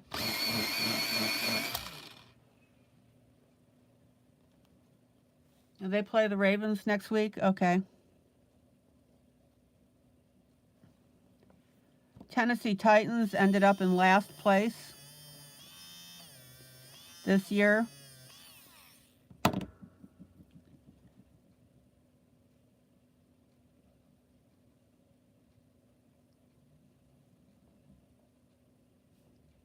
Sportscasters never mention the Titans, only in passing.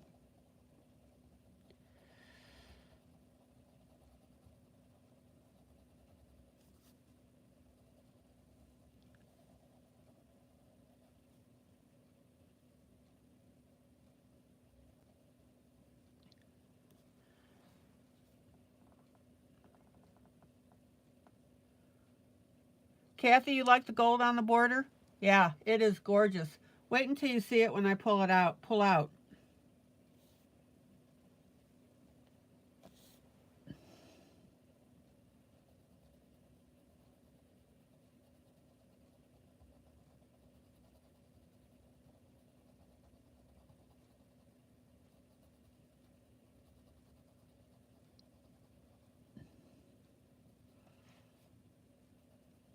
And the other team that I have absolutely no sympathy, that I want to see beat every time, are the New England Patriots. And that's because they have a history of cheating.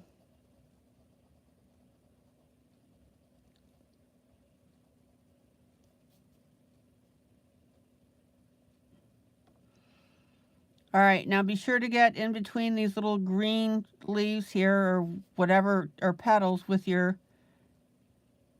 gold.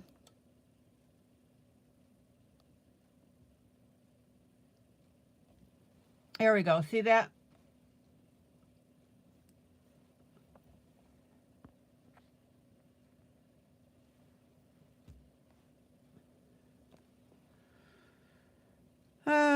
Let's see something here.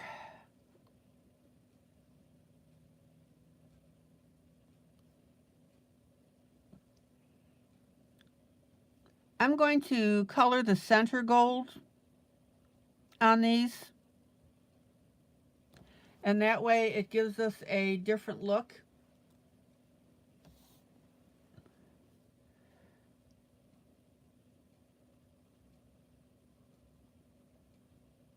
It opens this up.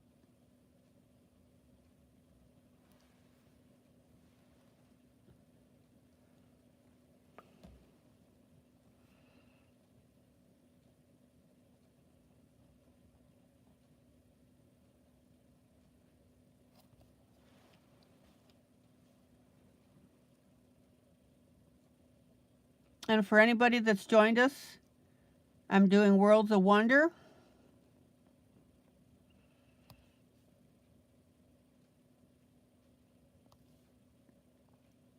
And I'm showing you how to make this border look really elegant. What I'm doing is I'm using a metallic gold.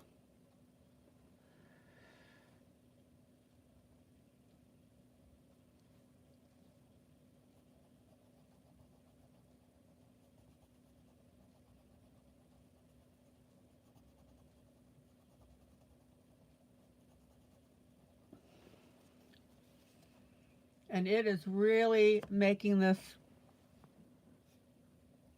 look beautiful.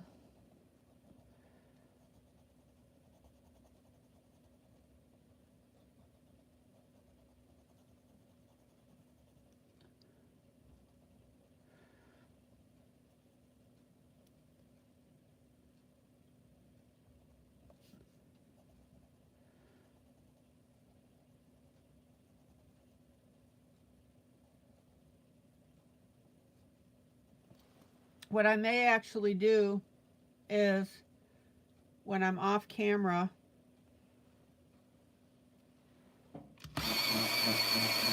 oh yeah, the border coloring it is very relaxing.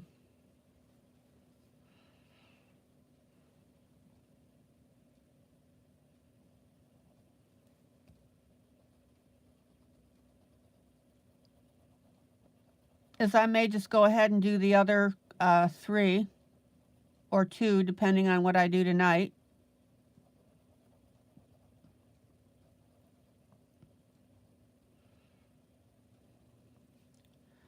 All right, let's get in between these little leaves here.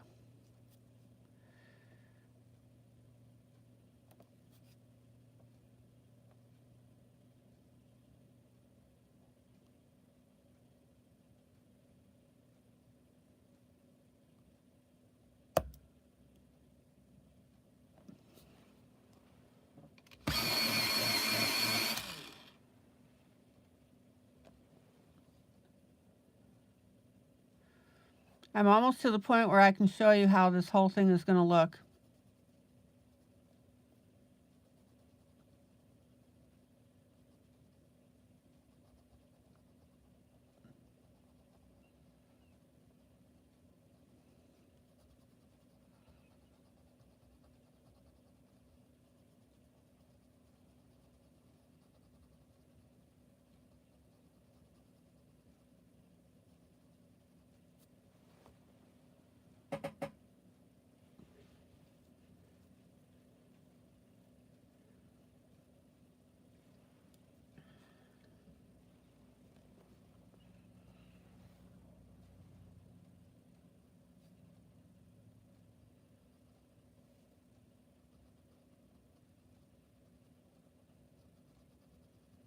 Now, take your time with metallics.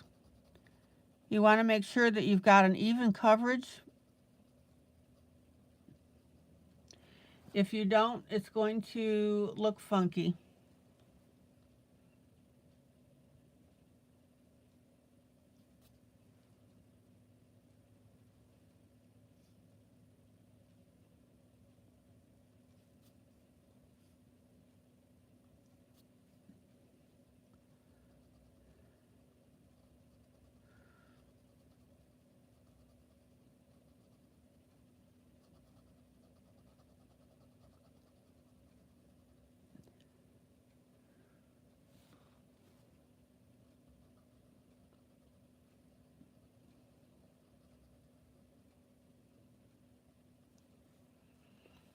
Almost there, guys. Now be sure to get your tiny areas in between these leaves, or between these petals.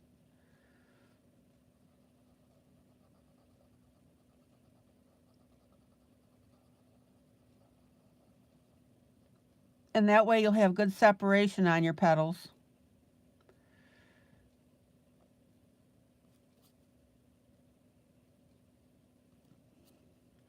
You really want to work your details, guys.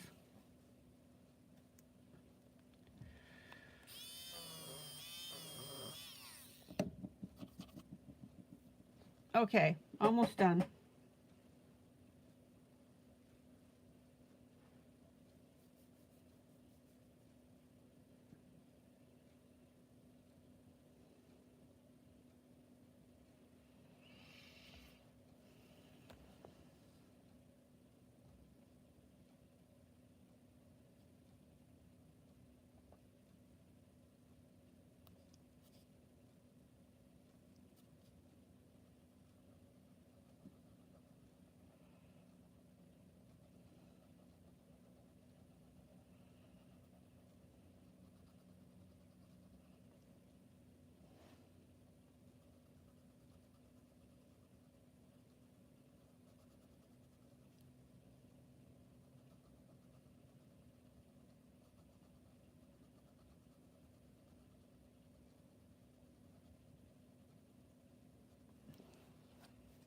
Take your time. Enjoy the process.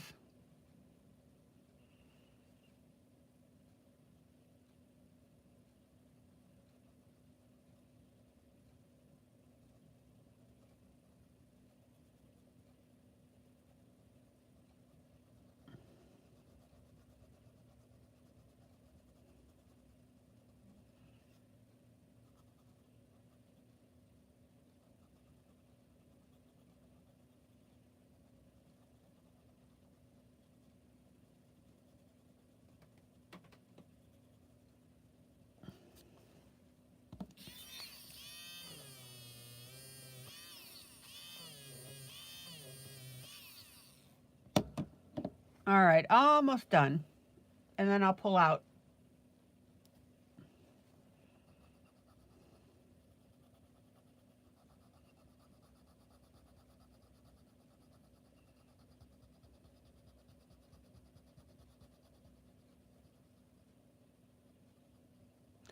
Now, anytime that you have a border like this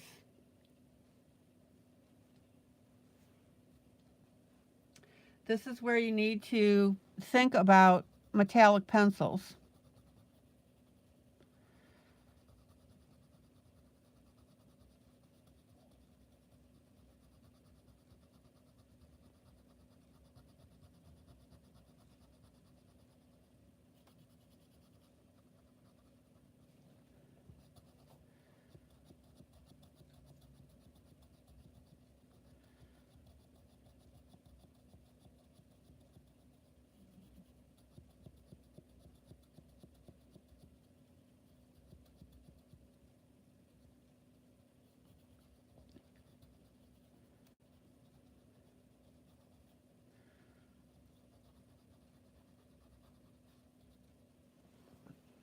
And I'm just going to extend this gold just a little bit past this crease.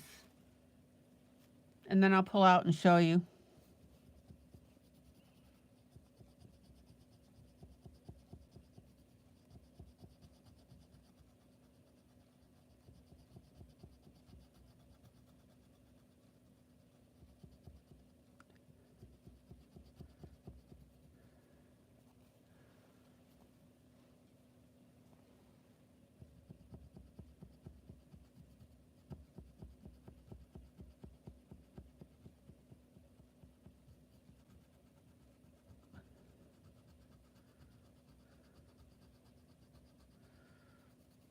Again, you want to get a nice even coverage. It looks a little wonky because there's light reflecting on it.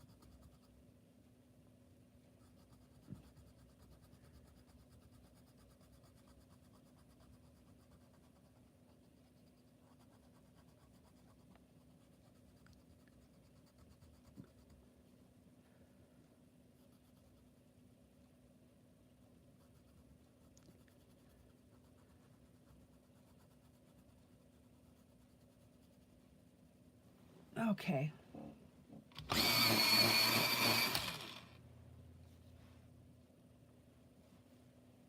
I'm just going to color up to here.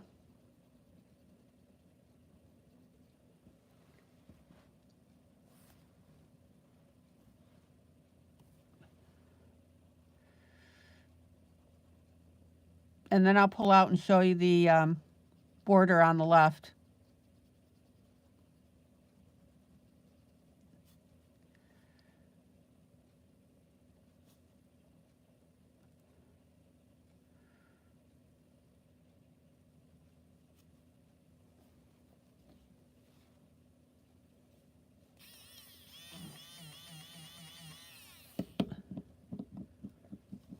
Okay. Don't forget to get in between your little petals here.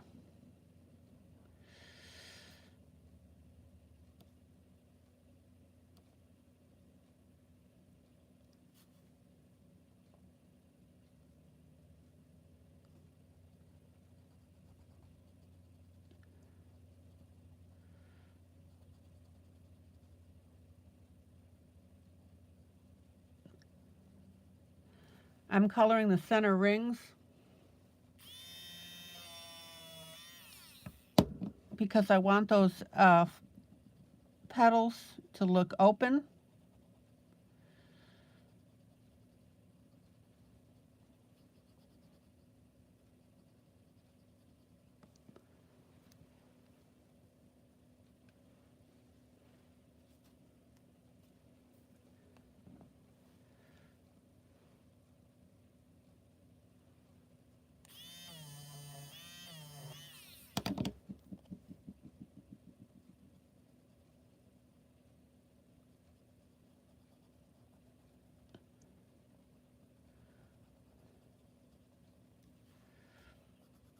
And notice also how I'm just coloring in little circles.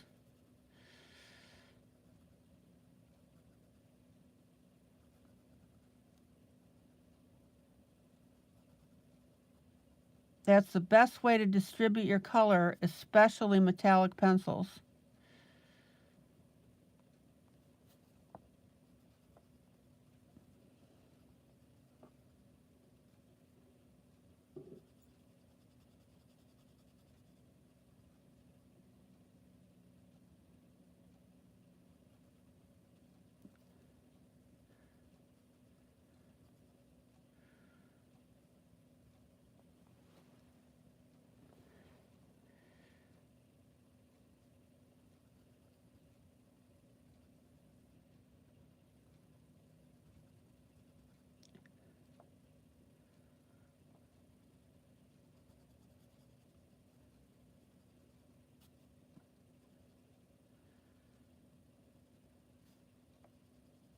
All right.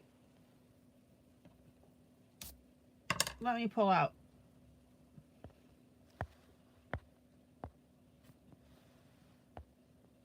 What do you guys think? Let me adjust my camera just a little bit.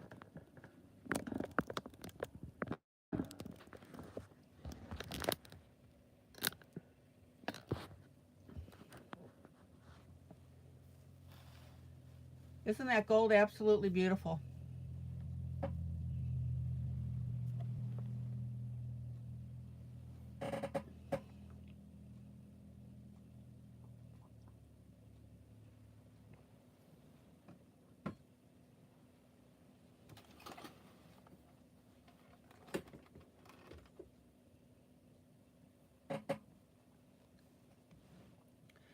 Questions, comments?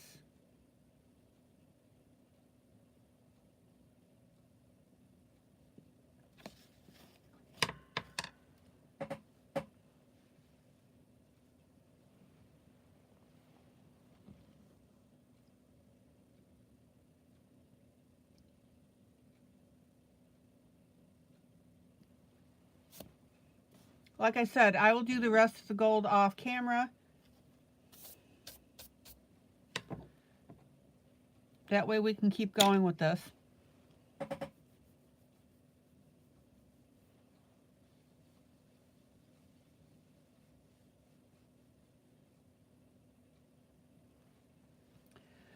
Okay, we've got some bubbles to do.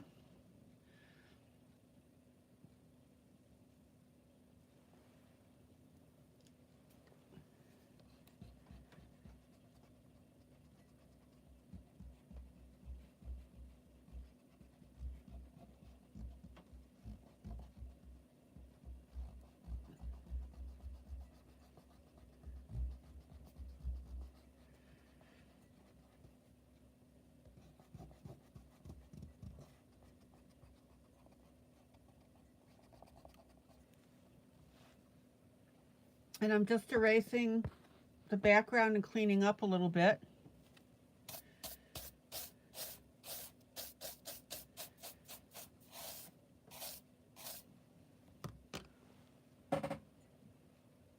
Let me check something here on the other side. It's our cat. All right.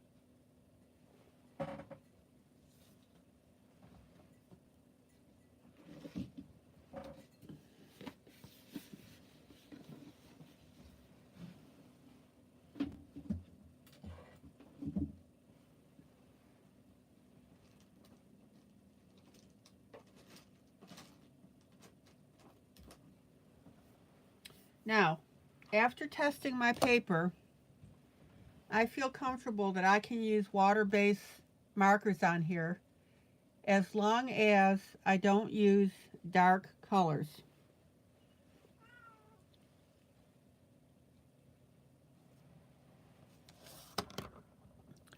If you use a dark color on water-based, even on water-based, you run the risk of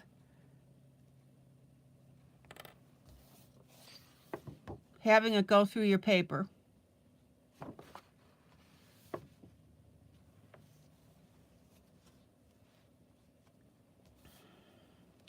So I'm going to use two different water-based markers, colors, and I want you to notice that when I put them on here,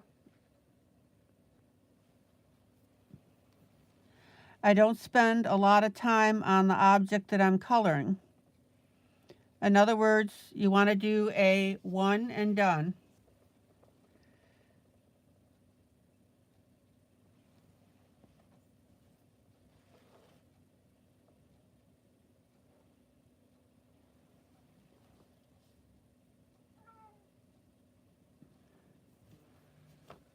Any question about that?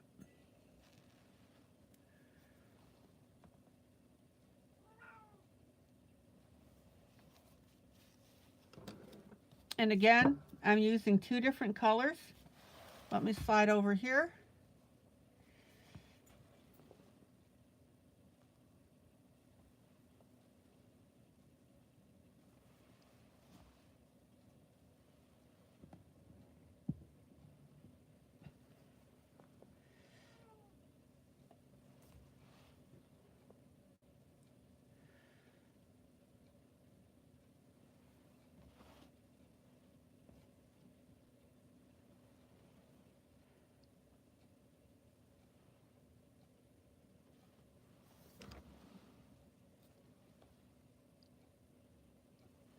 And then I'm going to come back with my next color, which is a little bit darker. Let me go back over here.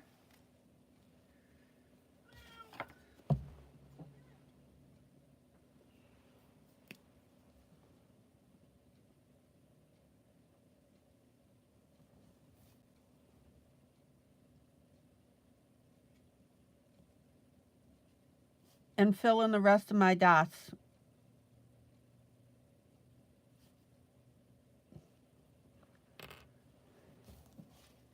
Now,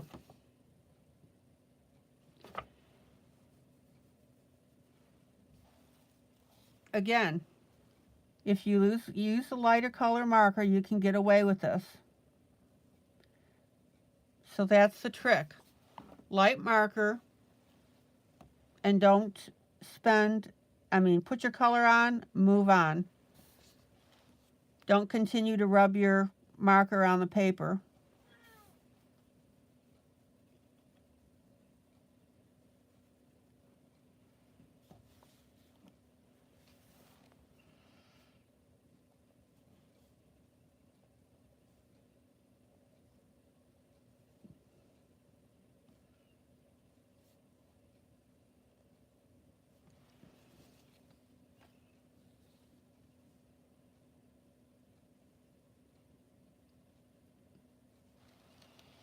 Okay, let's pop over to this other side.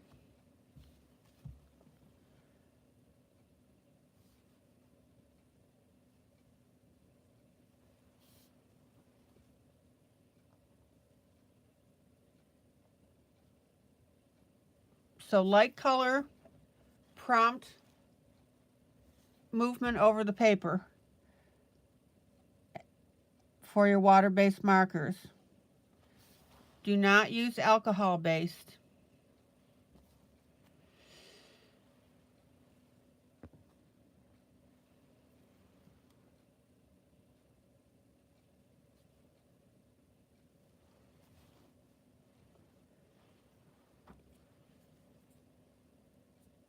Let me come back with my other marker here. Slightly different color.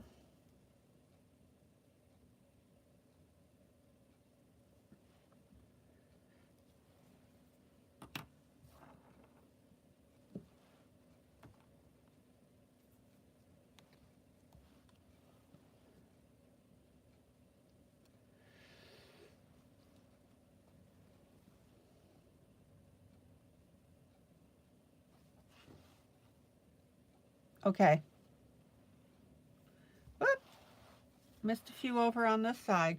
Whoa.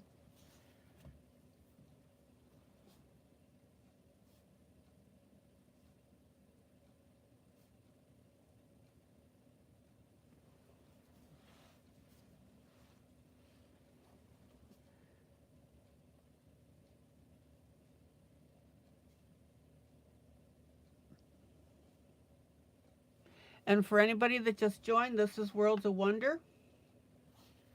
Johanna Bosford. And I'm talking about water-based marker as long as you are prompt and you use a light color.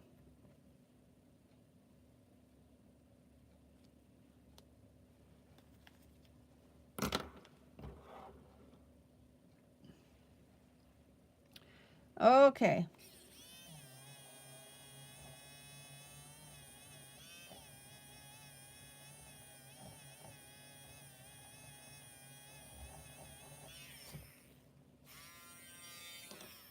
Now we have some bubbles on the bottom here. Let me see the best way to show you this.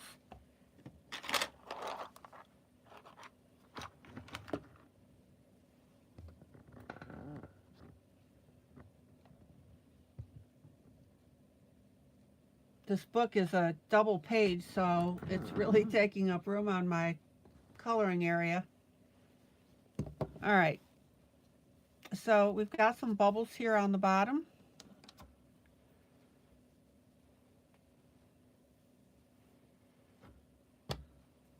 I'm going to use my same water-based markers.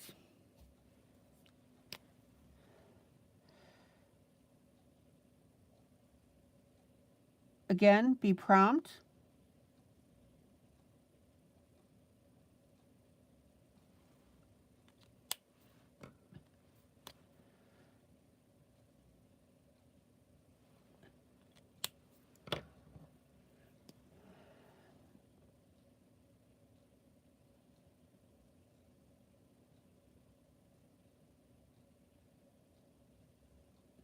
And I'm using two different colors.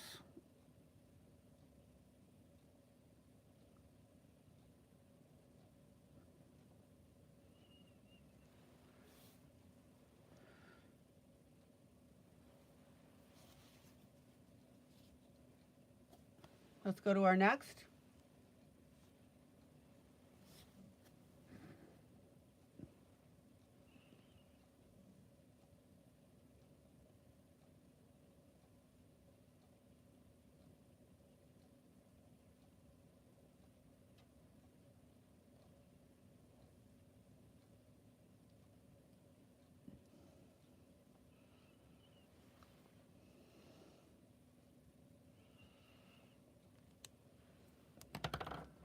Here's my first color. Here's my second color.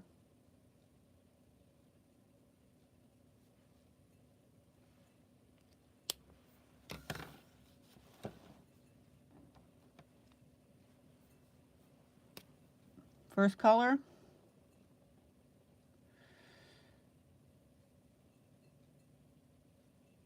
Again, don't hang around in one spot very long.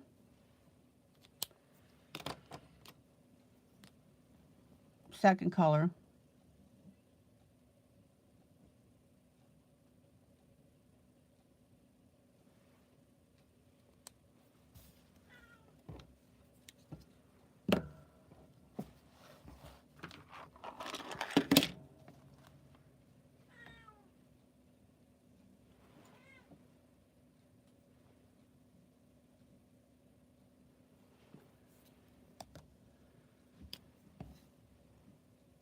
First color.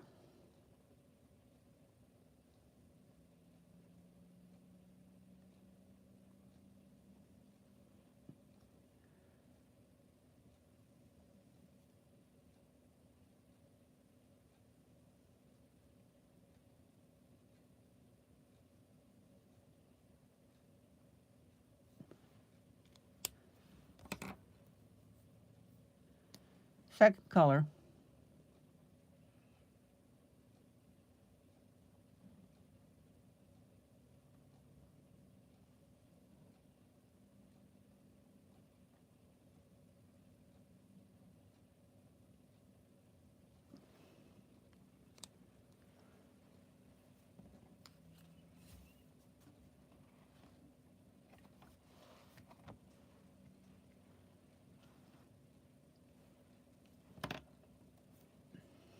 First color.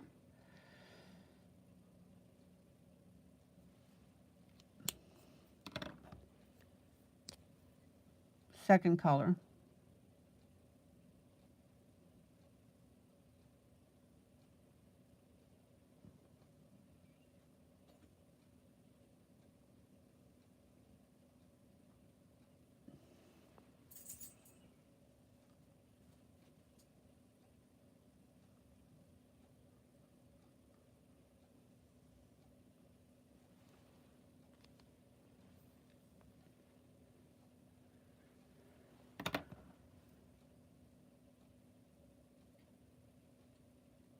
And then on the far right, I'm just going to use my first color.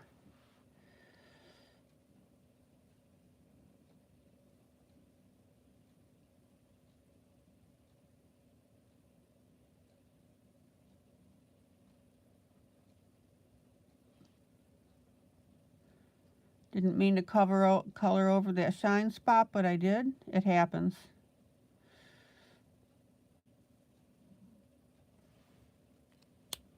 All right.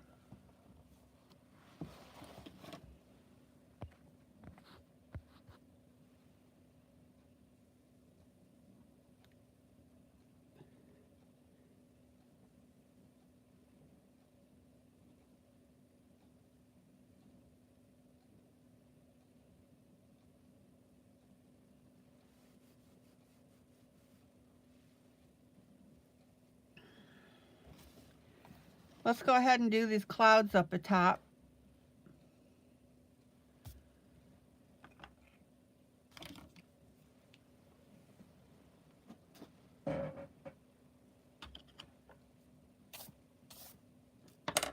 And I'm going to use eyeshadow. So let me pull that.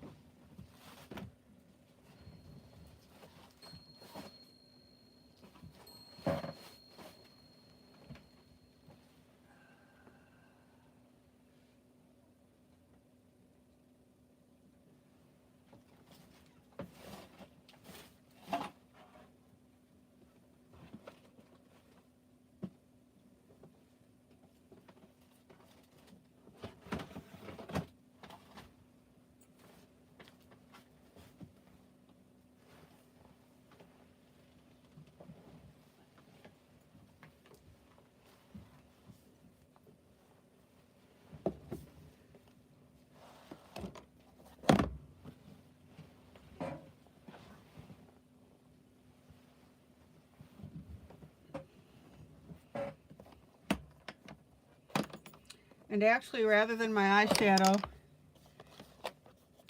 which is perfectly fine to use, I'm going to use my chalks.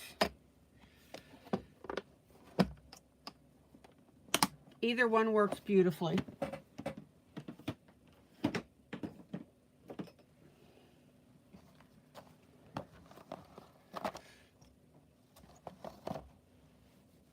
These are my Faber-Castells.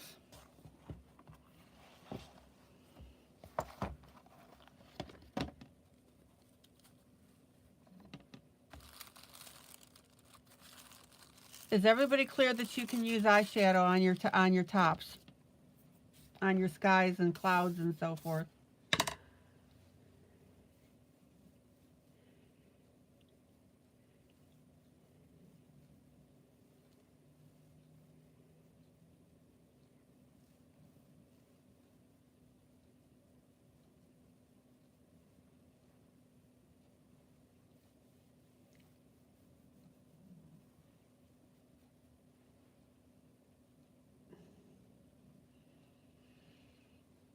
Okay.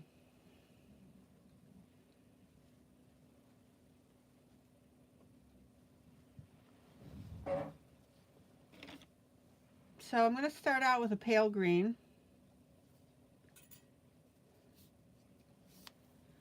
And I'm going to basically work in blues and greens.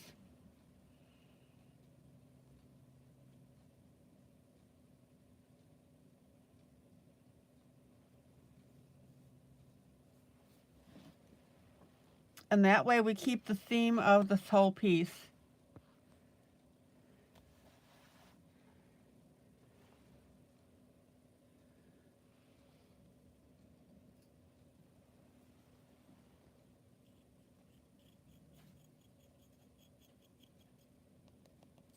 So I start with my knife and my chalk, and we go ahead and we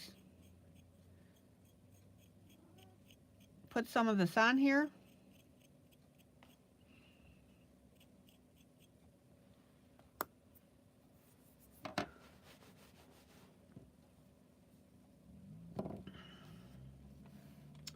And this time when I do this,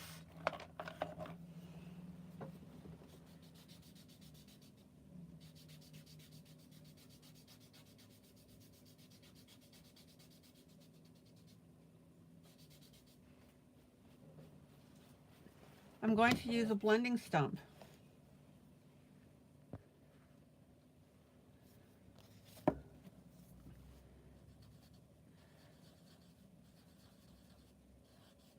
Now, the neat thing about blending stumps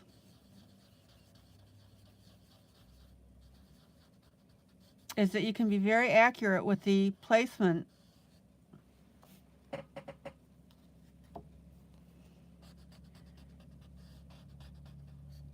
of your color.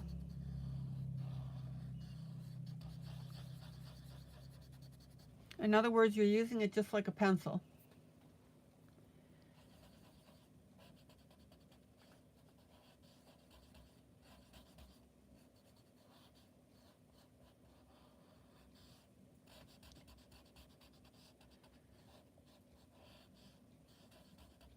Sponge applicators are fine, but you don't have the same control.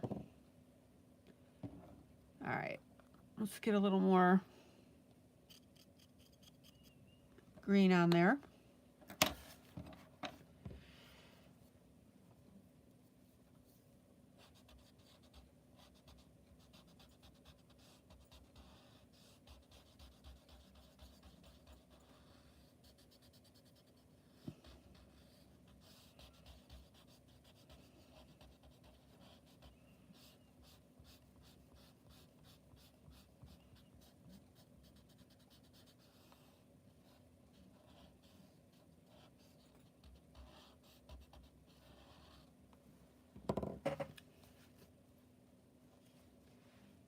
Brush that off.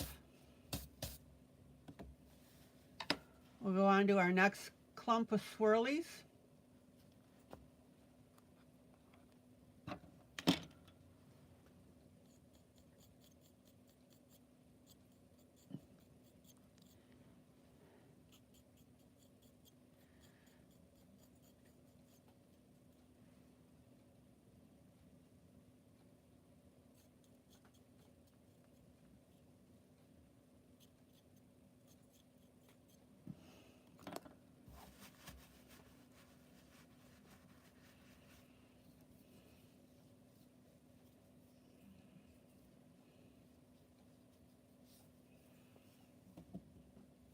We'll start in our larger areas here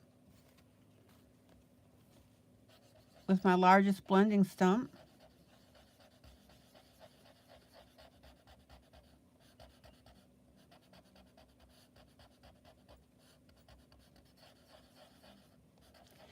And I want you to notice how beautifully the green and the gold work together.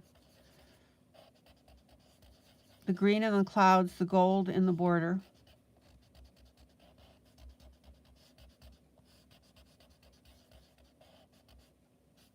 All right, I'm going to push that over there with my finger.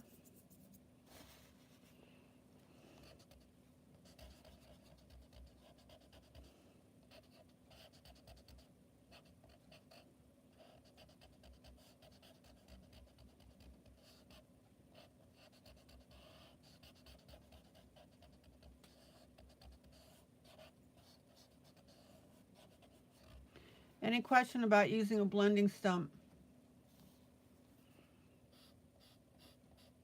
to put your eyeshadow in?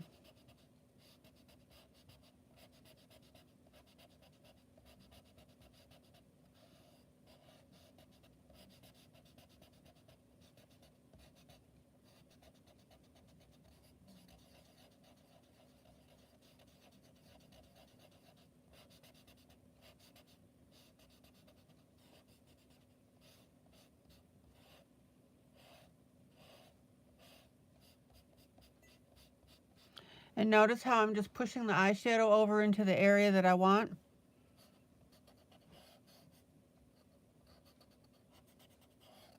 And then detailing with my blending stump.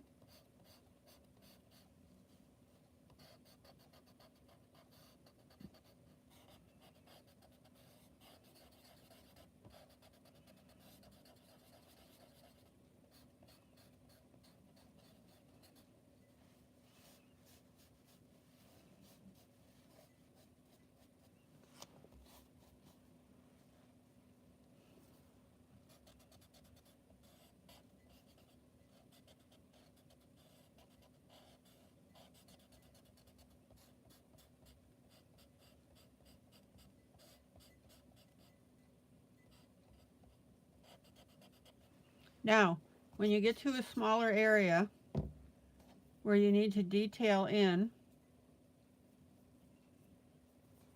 simply use a smaller blending stump.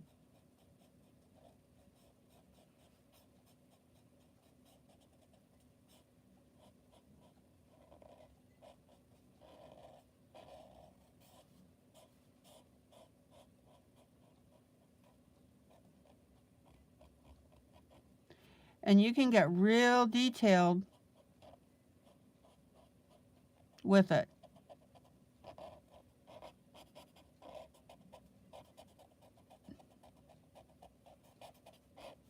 That's the main thing I wanted to show you.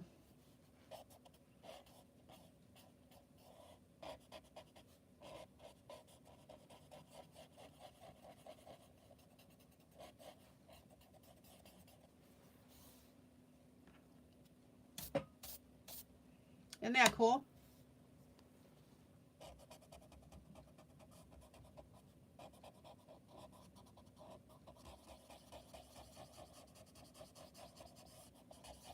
And what happens is these blending stumps are acting just like a pencil.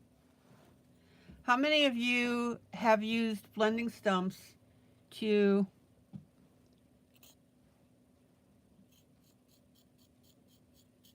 color in with chalks? Now, when I did that ship, remember that? With that really neat background? I showed you this technique.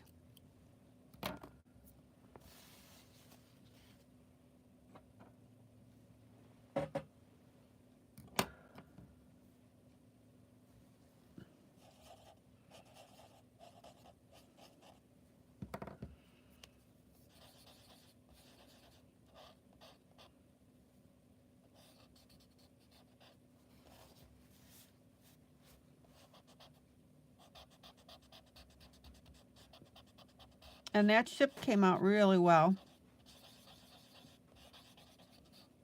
It was the one with the large masts on it.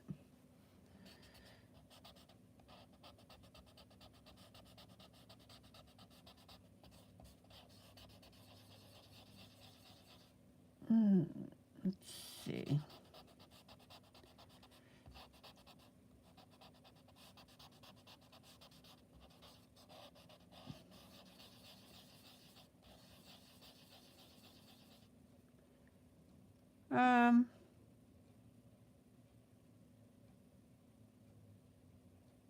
Okay.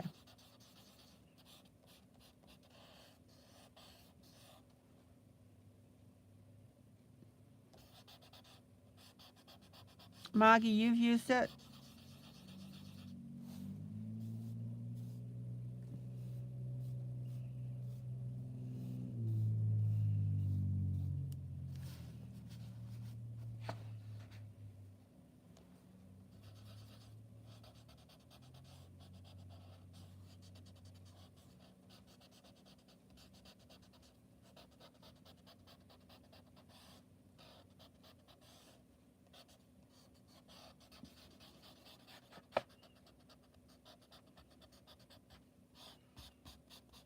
It's a great way to put in chalk or eyeshadow.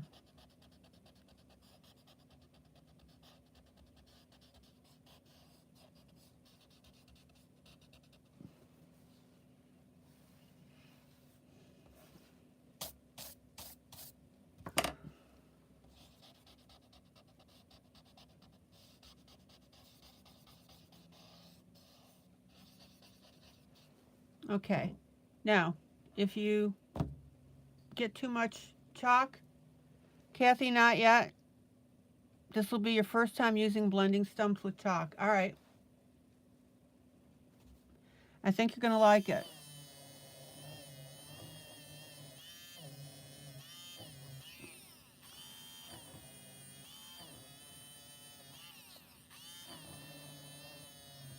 So with chalks and eyeshadow, if you go over and get on something that you don't want, it erases beautifully, especially your lighter colors.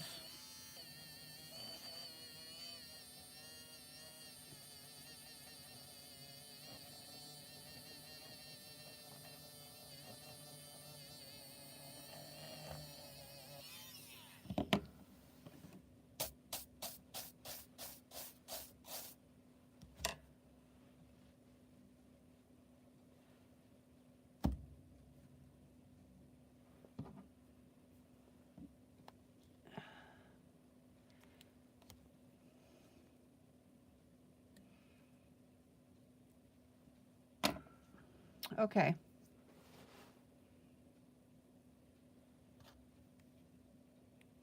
Now I'm going to go ahead and do my clouds, or whatever you want to call these, water swirls.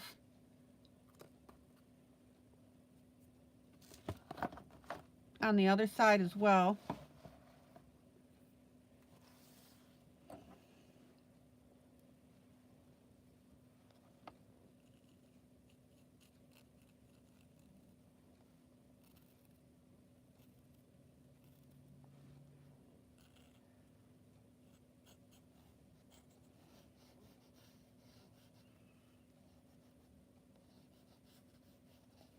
Don't forget you can rub your chalks on as well if you like.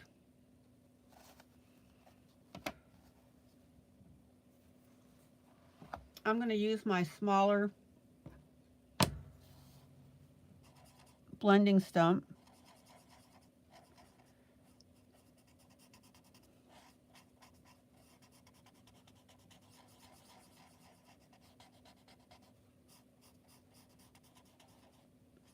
Gives me more control.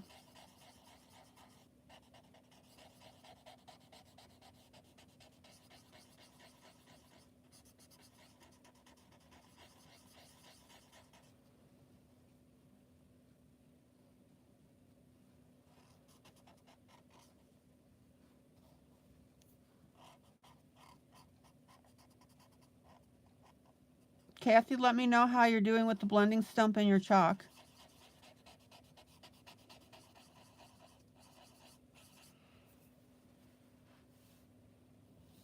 And then I'm going to take my finger and gently push my chalk over to the other area where I want to start to darken this in.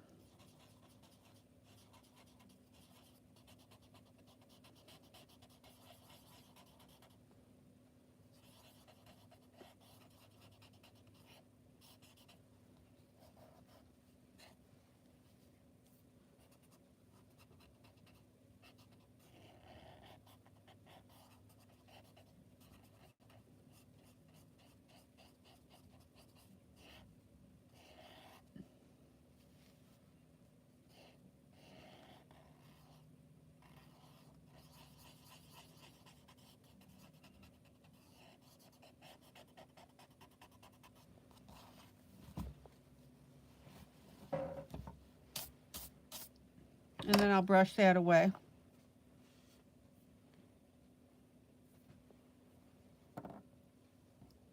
Okay.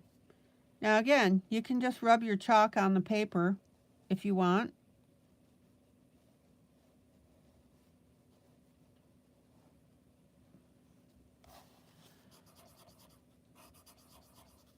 Either way is fine.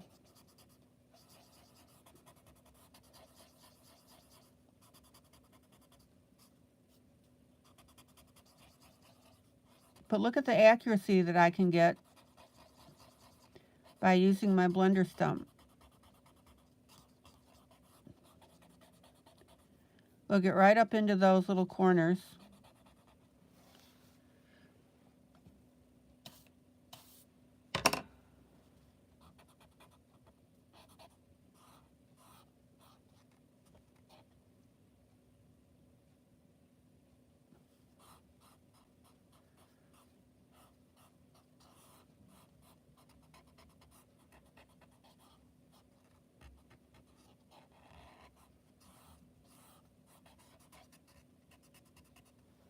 All right.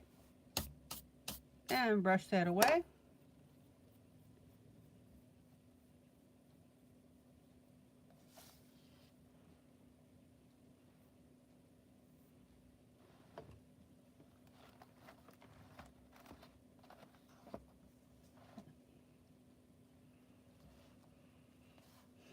Next cloud area.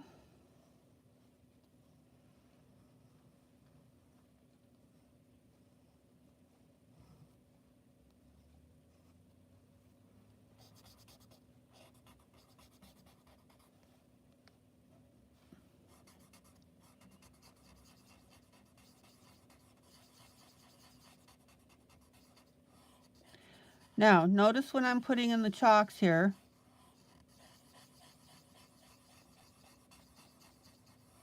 that I'm going in all different directions when I blend with my blending stump. Okay, Kathy, thank you.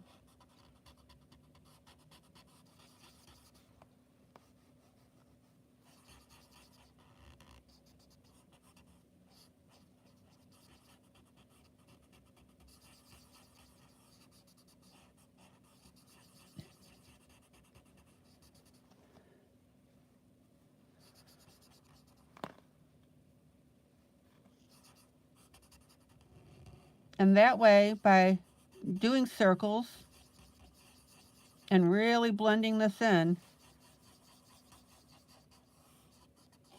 that of course gives us better coverage because it's pushing it into the paper.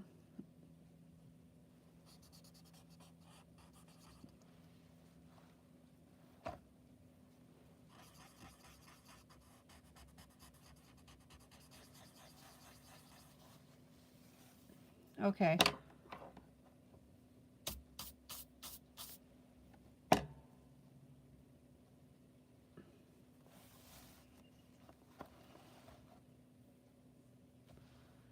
And our last area here.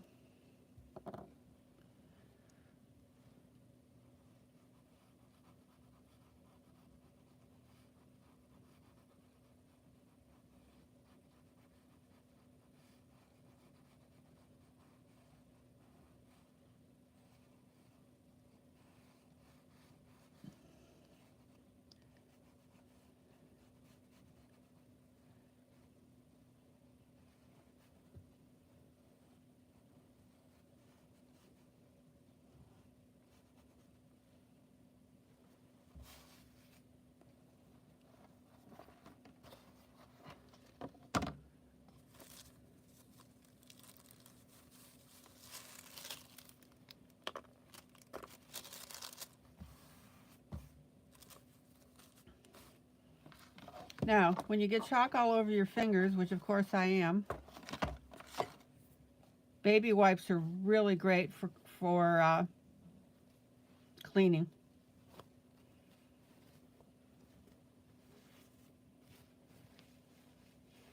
All right. Last area.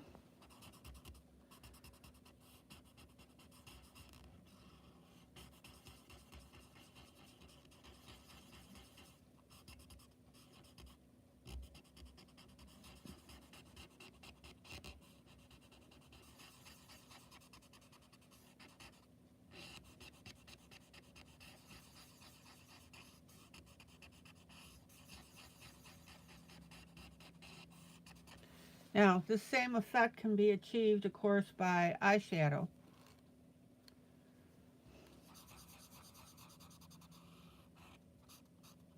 Just in case you didn't know that.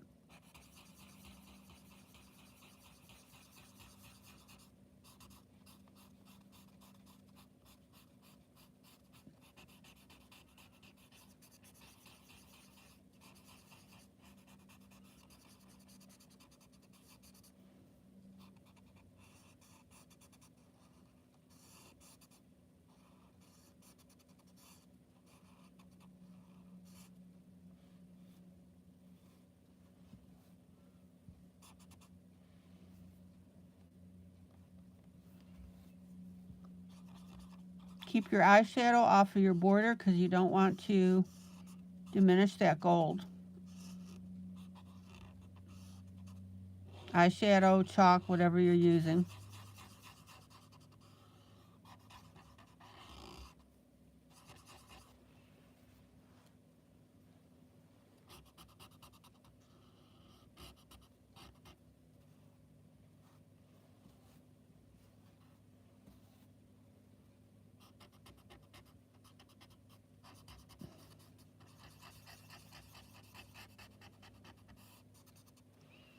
Okay.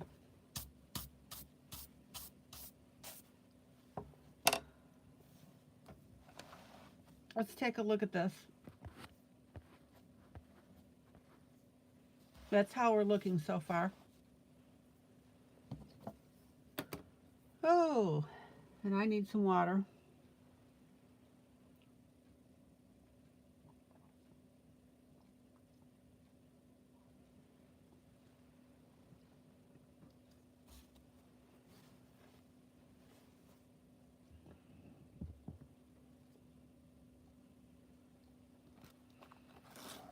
Okay, now, here's a new technique for using your chalks. Or not your chalks, excuse me, your blending stump.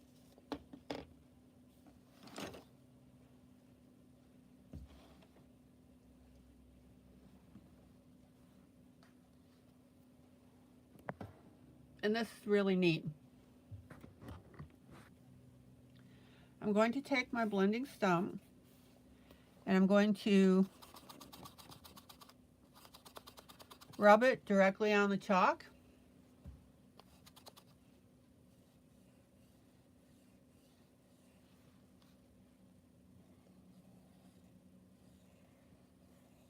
And then start to color with it.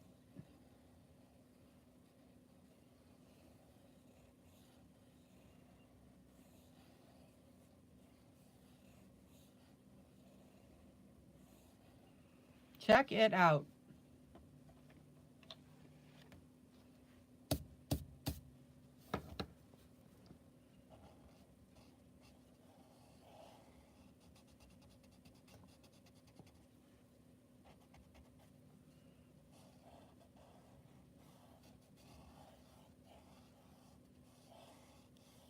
And then blend it in. Maggie, good night. I've got about 10 more minutes to go.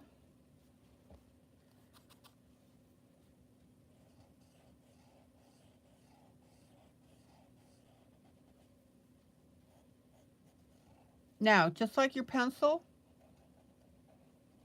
be sure to turn your stump as you use it.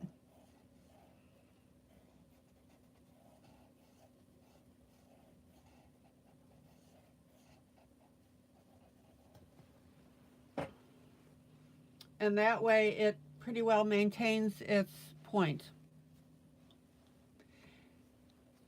All right, so rub directly on the chalk.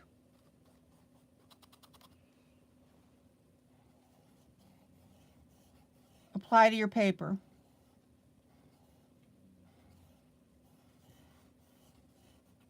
Now, keep in mind that when you start to apply this on your paper, wherever you put your blending stump first, that's going to tend to be the heaviest application. So come in very light and just tint it in.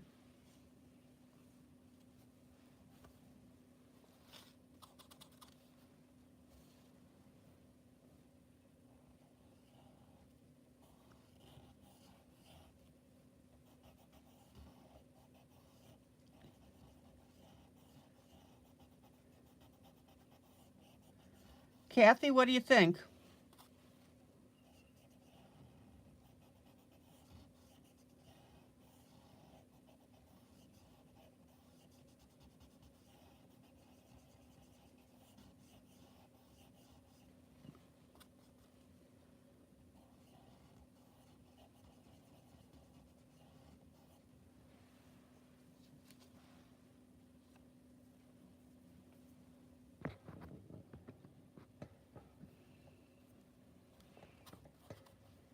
It's like you're painting with your chalks.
And notice that I'm using my smaller blending stump to do this. It's just like a pencil.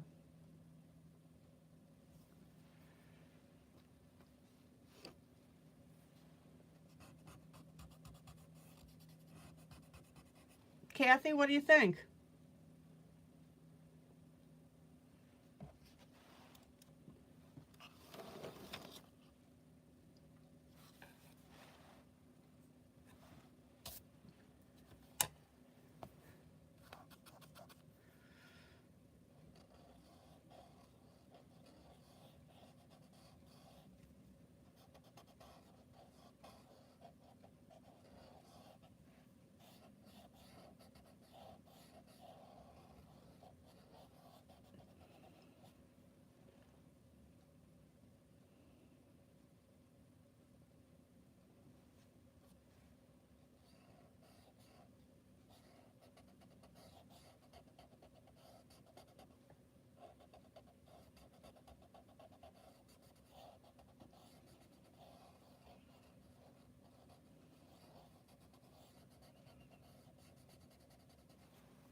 Now, you want your application to be smooth.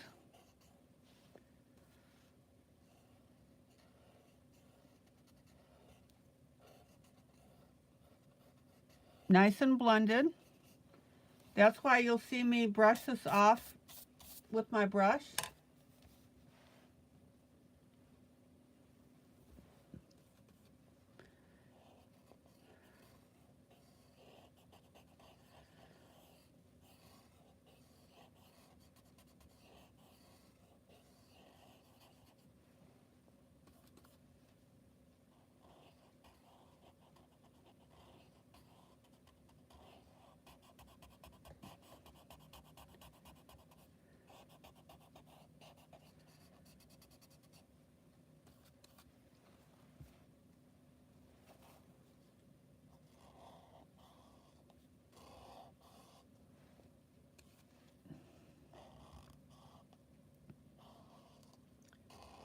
Check it out.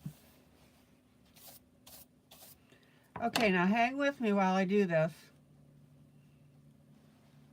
I may or may not run over a little bit.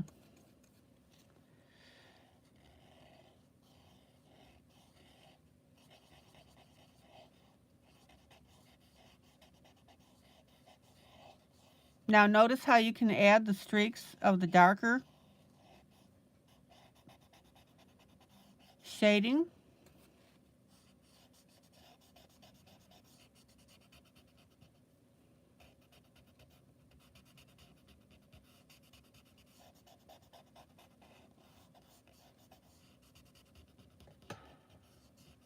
And again, that comes from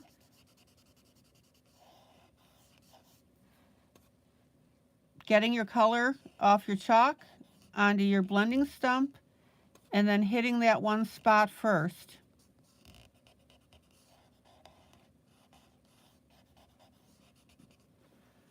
Almost like you're able to use colored pencil.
Now, the neat thing about this effect, and it looks like I am going to run over just a little bit,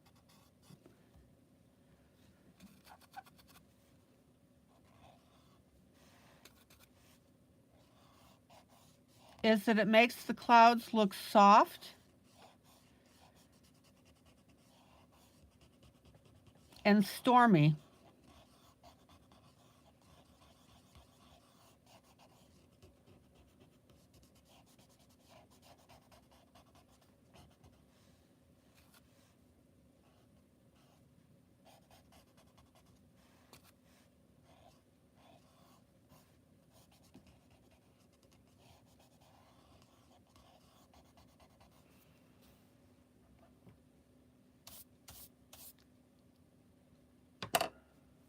All right, we're getting there. Hang with me.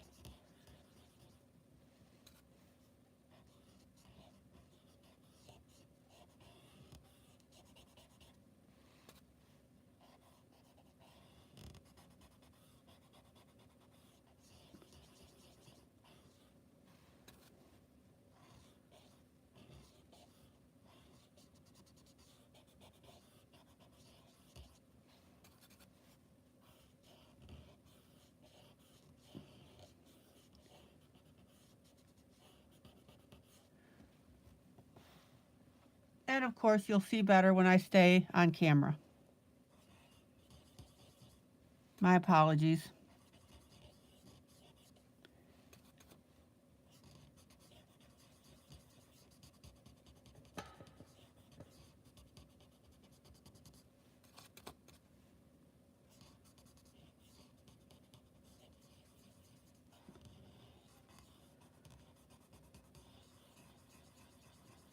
All right, one more segment and we're done.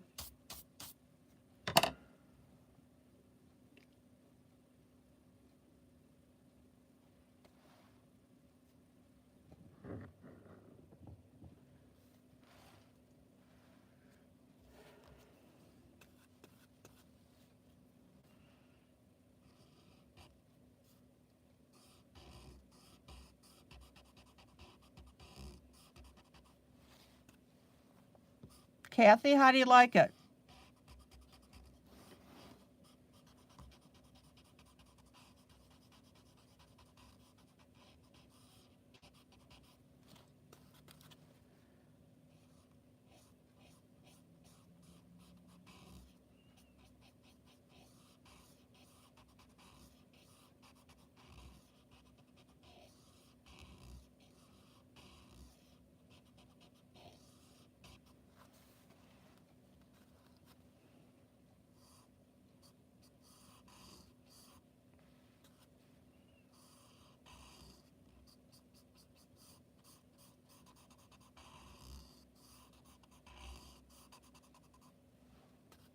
Now, Kathy, take your time. Especially this is the first time that you're doing this.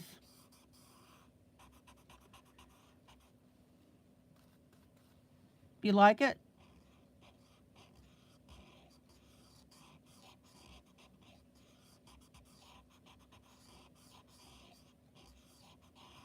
All right, one more little segment here.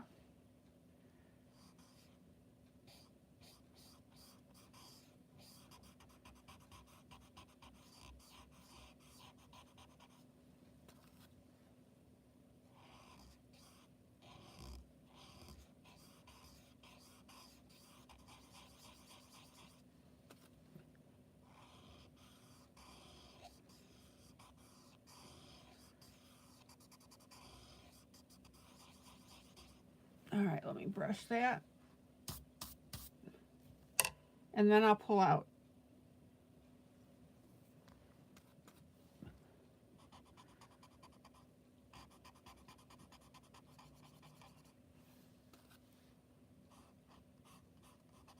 So Kathy, now you know how to use a blender stump for your background.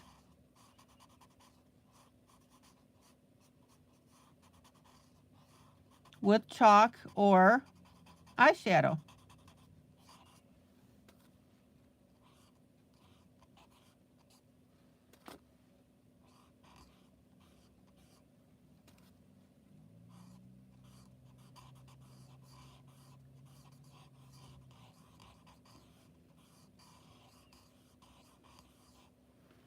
All right.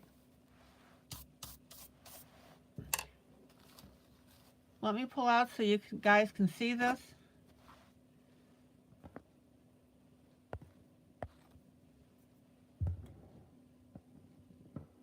Check it out.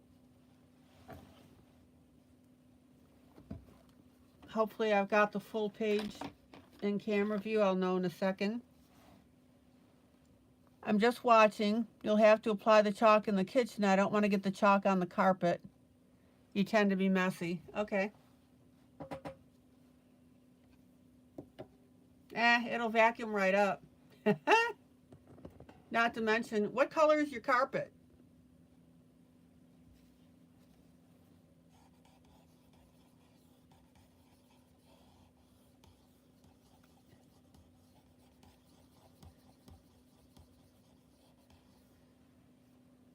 All right, guys.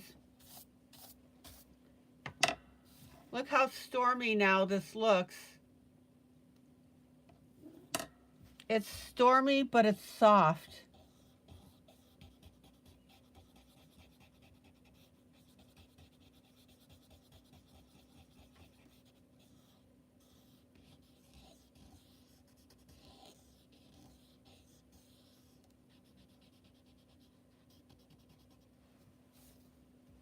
What a neat effect. Okay, so we worked on This is Worlds of Wonder.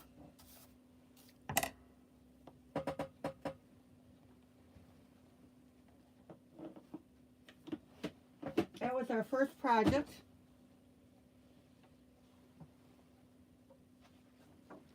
And our second project are the gnomes. Oh, light beige. Okay. Valentine Gnomes Jubilee. I did a flip through also of this book if you're interested.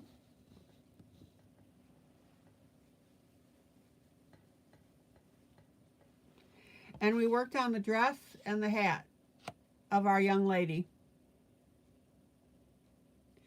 Okay, guys, calling it an evening. This is ILene Vick for Teaching Adult Coloring with ILene Vick. Guys, joyous, joyous coloring.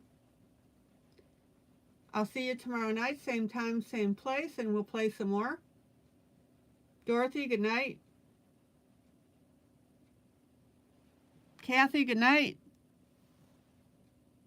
Maybe good night.